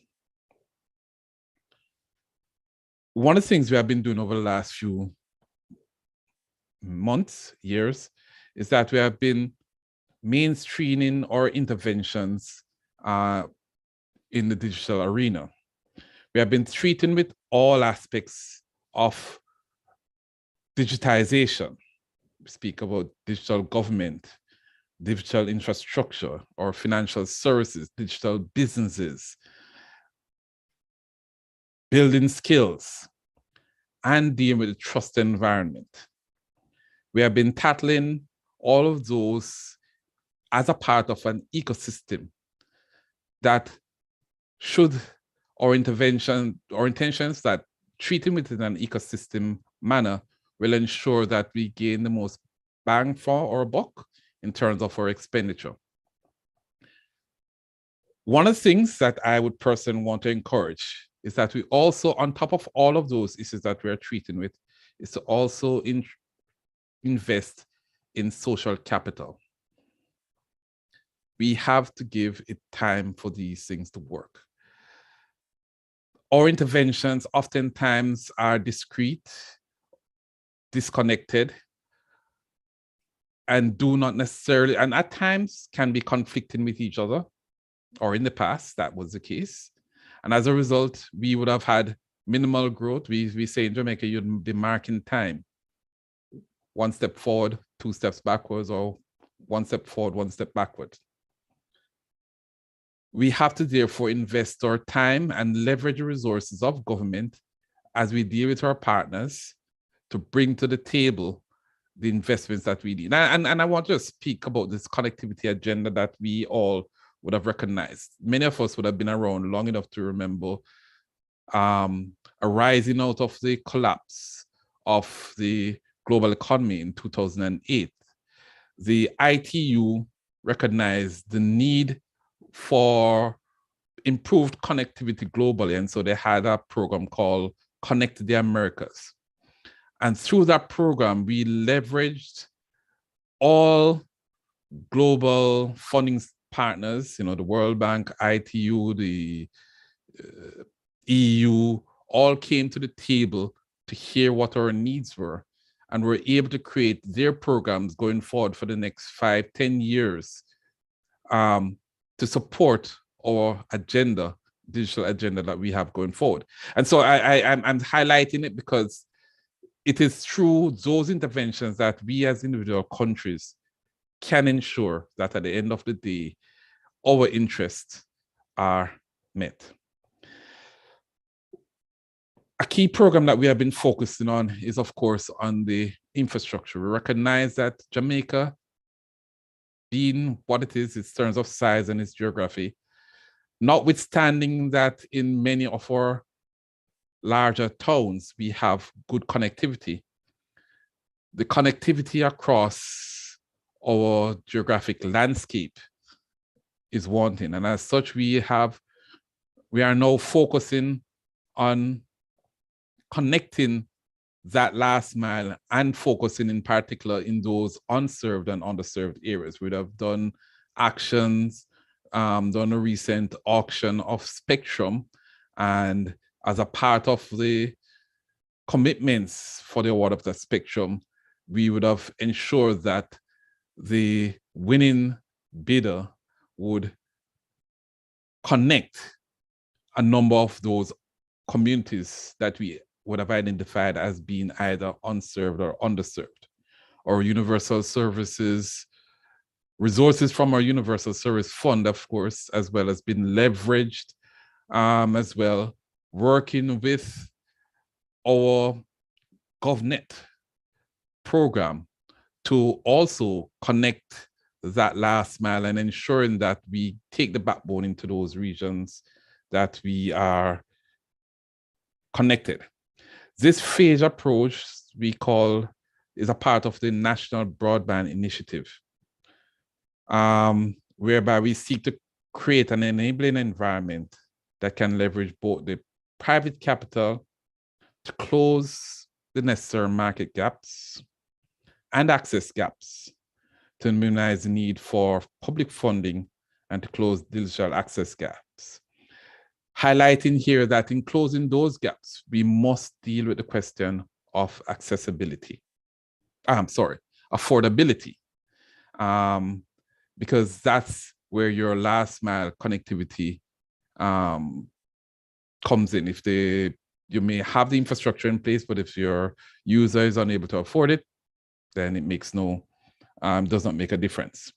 And so we have put in place the policy framework, and the legal and regulatory framework is there. So it's a matter of us now leveraging the government resources, working with our international partners to build out this national broadband initiative. The program, as it is, we're at the infrastructure phase of that build out, and there's a medium term and a long term plan whereby we connect our all schools by the end of this year, both at the primary and secondary level will be connected under this program. We will also ensure that as many of our government facilities as well are connected under this program. And this will also feed into our larger program under GovNet, whereby once we do the connections, then we'll then seek to bring additional services online in service to our citizens. The ultimate goal, of course, is to reach into the hearts of our communities. Therefore, the intention, of course, is to build that critical mass, whereby the program, which is being seeded by our activities now, with completely funded by the government of Jamaica, will be able to leverage private capital as well as international funding to reach into all the communities to connect that last mile. That's our main focus. We will be treating with, of course, the supply side of things to ensure that there are services that we are able to deliver to our citizens, not just government services, though government will be taking the lead or has taken the lead in terms of developing online services, but we also will be working to ensure that our private sector, or SMEs, or medium-sized businesses as well, develop services which can be delivered online. So we were treating with not just the supply side, we're also going to be looking at the demand side. And towards this end, there are several programs that we have in place. We are not just connecting the schools, but we're also providing devices to our students. And we expect that through policy, all schools will eventually ensure that students coming in will have a device to use. At the lower levels right now, we are focusing on tablets, but at the higher levels in the secondary schools, of course, I know the focus is going to be on the laptops, and in fact, the distribution of same has already commenced. The approach, of course, is going to be a whole of government strategy, incremental and decentralized. We will be focusing on technological solutions as well as analog enablers. There, we are also focusing on open government to promote data as an asset. We will be establishing a regulatory framework, and we currently have in the a Data Protection Act. We're dealing with the regulations to support that act, but also we'll be revising cyber crimes. We will be having a framework for cybersecurity and for service delivery generally. We will be promoting, of course, citizen orientation as a duty to support client-oriented design. We will be promoting collaboration with the private sector for innovation, as well as establish a governance structure that promotes collaboration and flows of information between government entities. Finally, I just want to highlight that, like the Bahamas, Jamaica also has an internet exchange point. Its success has not been what we would have expected, but it's a matter that we're looking at as we seek to look at the local digital infrastructure, which would give support of same. Key to this, of course, would be the content side of things and how do we promote content, local content, and the development of and sharing of local content, whereby the use of the internet exchange point becomes more common. With that, I just want to leave my thoughts there, and over to you, SG. Thank you very much. And so for that update, very interesting initiatives taking place in Jamaica, in particular with the schools. I actually lost the first few minutes of your presentation. For a few minutes, I fell into the category of the unconnected, or more accurately, the disconnected. But I was able to get back on and hear most of it. So I really appreciate that. Now we do have a question. We do have a question on the floor. And just before I take it, I wanted, you mentioned Jamaica having an IXP. What stood out as well in Mavis's presentation, and I'll invite you to just come back on, is you mentioned IXP regulation. Are you saying that the IXP in Bahamas falls within the regulatory framework? In other words, are the service providers mandated to exchange traffic locally under your existing regulations? Is that the case? But basically, we really don't, as I mentioned, we don't have an uptick on it. We have the regulatory framework in place, but there has not been any change in the routing, right? And that is one of the things. We literally just had a conversation internally on it as to how do we get, our folks to see the value in it, and we'd have some small operators who are doing some stuff, but on the scale that we would have preferred, not quite yet. Gotcha, thank you. And we're of course working with the French Overseas Territories to implement IXPs in St. Bart's, Guadeloupe, and St. Martin. So we understand the value of doing that. Now, Kim, I'm going to direct, there's a question here about where we can find the National Digital Inclusion Survey. I did Google it when you mentioned it, but I didn't see the actual report. So if you can share a link with us or share the document for us to disseminate. Oh, you're back there. Okay. Yep. sure, I'll get that. Okay, appreciate that. And also list some of the gaps. I'm going to try to pass this one off to you. List some of the gaps in Caribbean ICT data as revealed by recent studies. I'm not sure what specific studies, but we know there are some gaps. We have established the research and analysis unit in CTU as well to try to push the whole ICT indicators agenda so that we are better informed as to where those gaps are, and that research can inform policy. But are you aware of any specific gaps in the data at the moment? Yeah, I think there are many gaps. One of the gaps is disaggregated data. So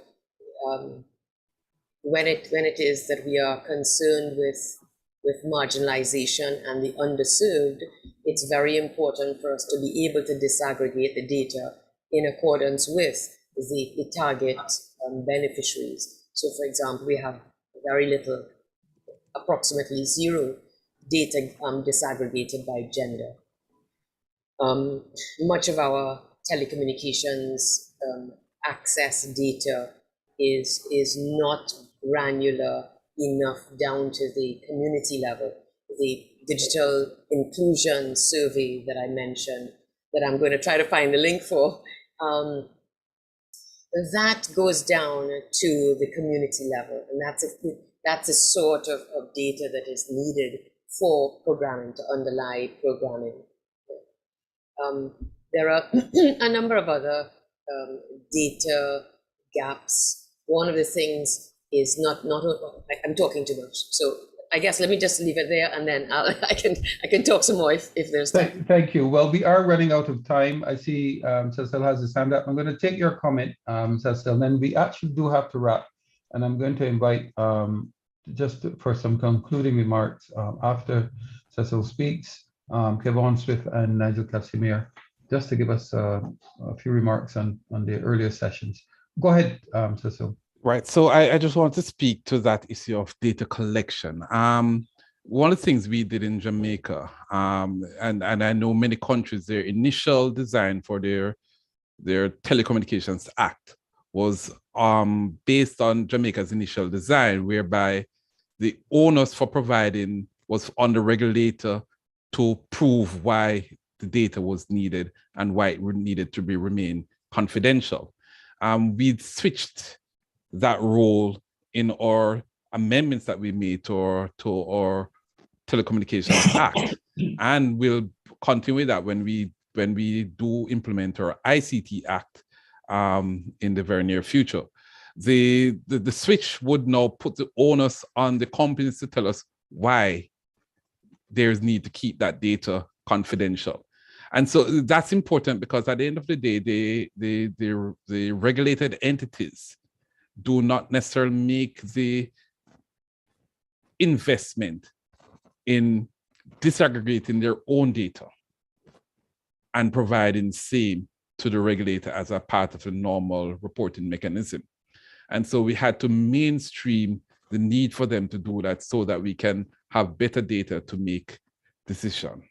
So I just want to just put that on the table. The other issue, just to highlight that a lot of the data that we now need, however, is not just driven by the regulator itself, but also data for which we require surveys. And I think that's where the challenge is that we do not have enough surveys at the level that would have been highlighted by Kim, and in the community levels, to have the understanding about the various issues. How much data do they buy? How much, those types of questions. Those are not necessarily questions that you could gain through regulator and regulated entity interface, but it's something you have to get to the ground. How do we interact with businesses and so on? And so there's need for us to develop as individual countries and as a Caribbean, a regular program to get at that information so that we can have better policy making because we have information. So I just want to put that on the table. One final issue is the issue of Kim mentioned about the gender. I just want to put it out there that since I've been at university, the majority of computing, the only department in my faculty which dealt with natural sciences and so on, that had more men than women was the mathematics department. But all the other departments, be it physics, be it computing, as the case may be, they were all majority 60, 70% females. And I've been out of university for a long time.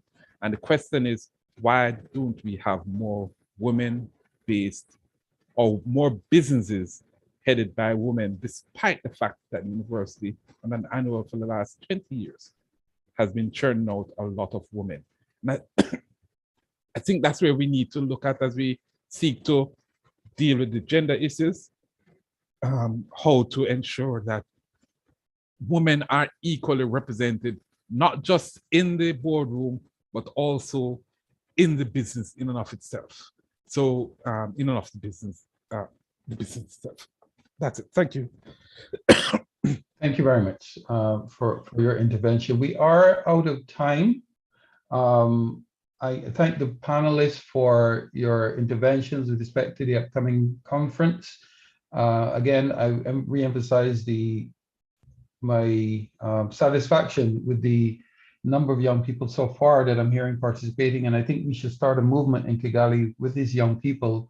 This sounds to me like the next generation that we really need to help drive the youth engagement across the Caribbean and to follow on in terms of our continuity, driving the region's agenda within the global context.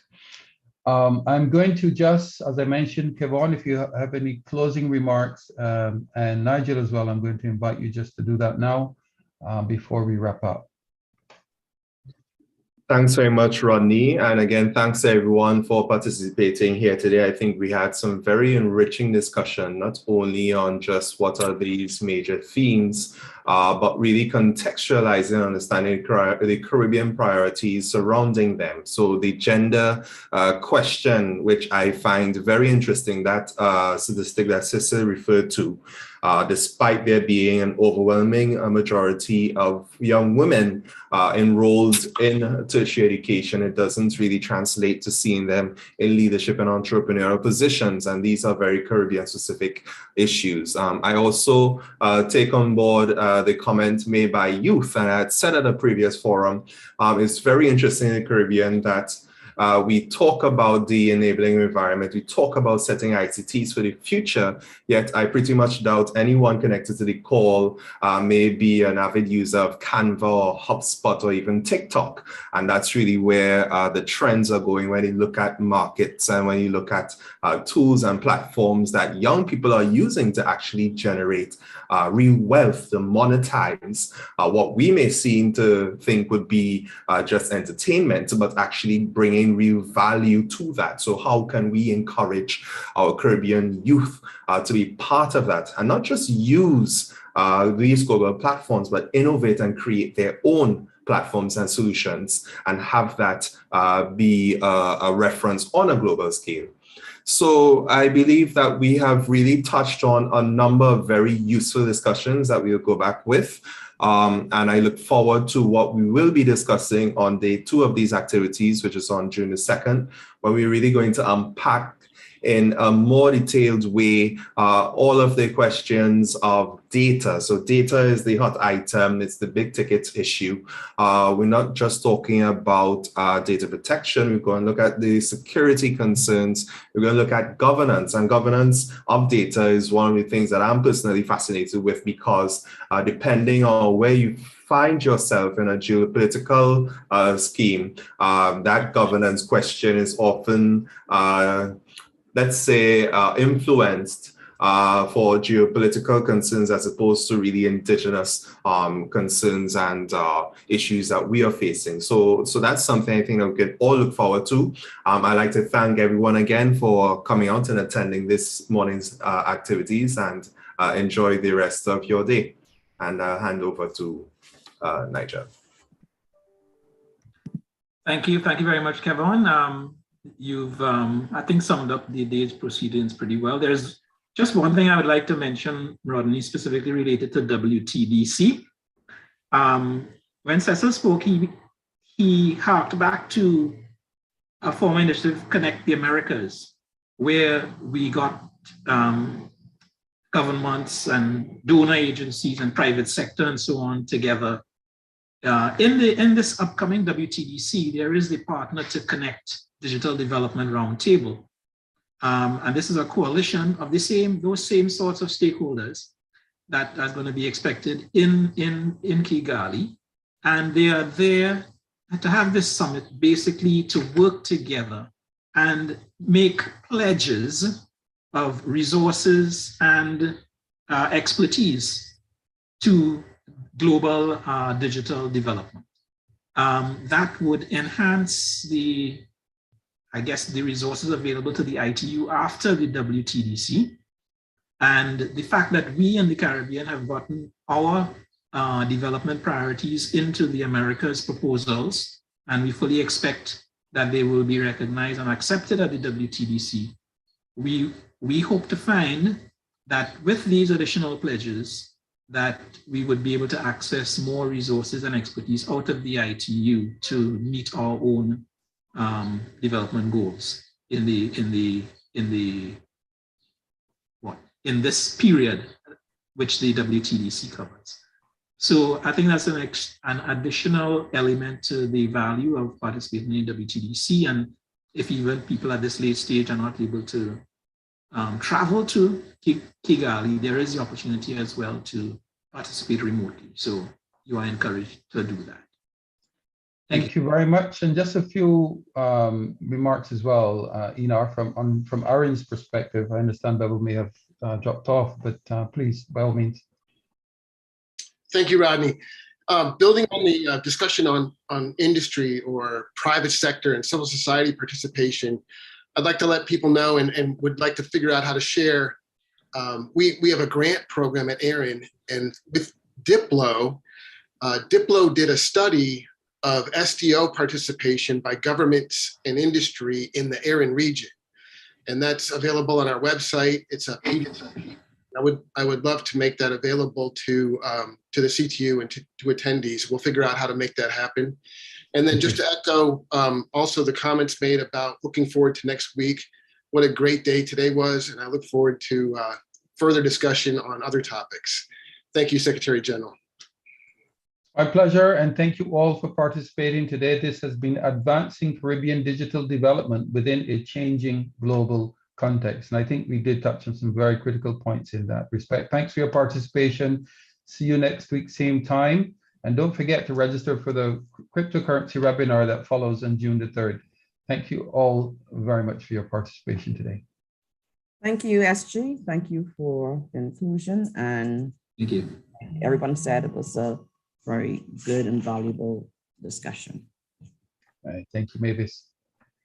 All See you right, in wishing you all a productive day. Yes. Bye-bye. Okay, bye. Check it for a message from me, please, Rodney. Sure, will do.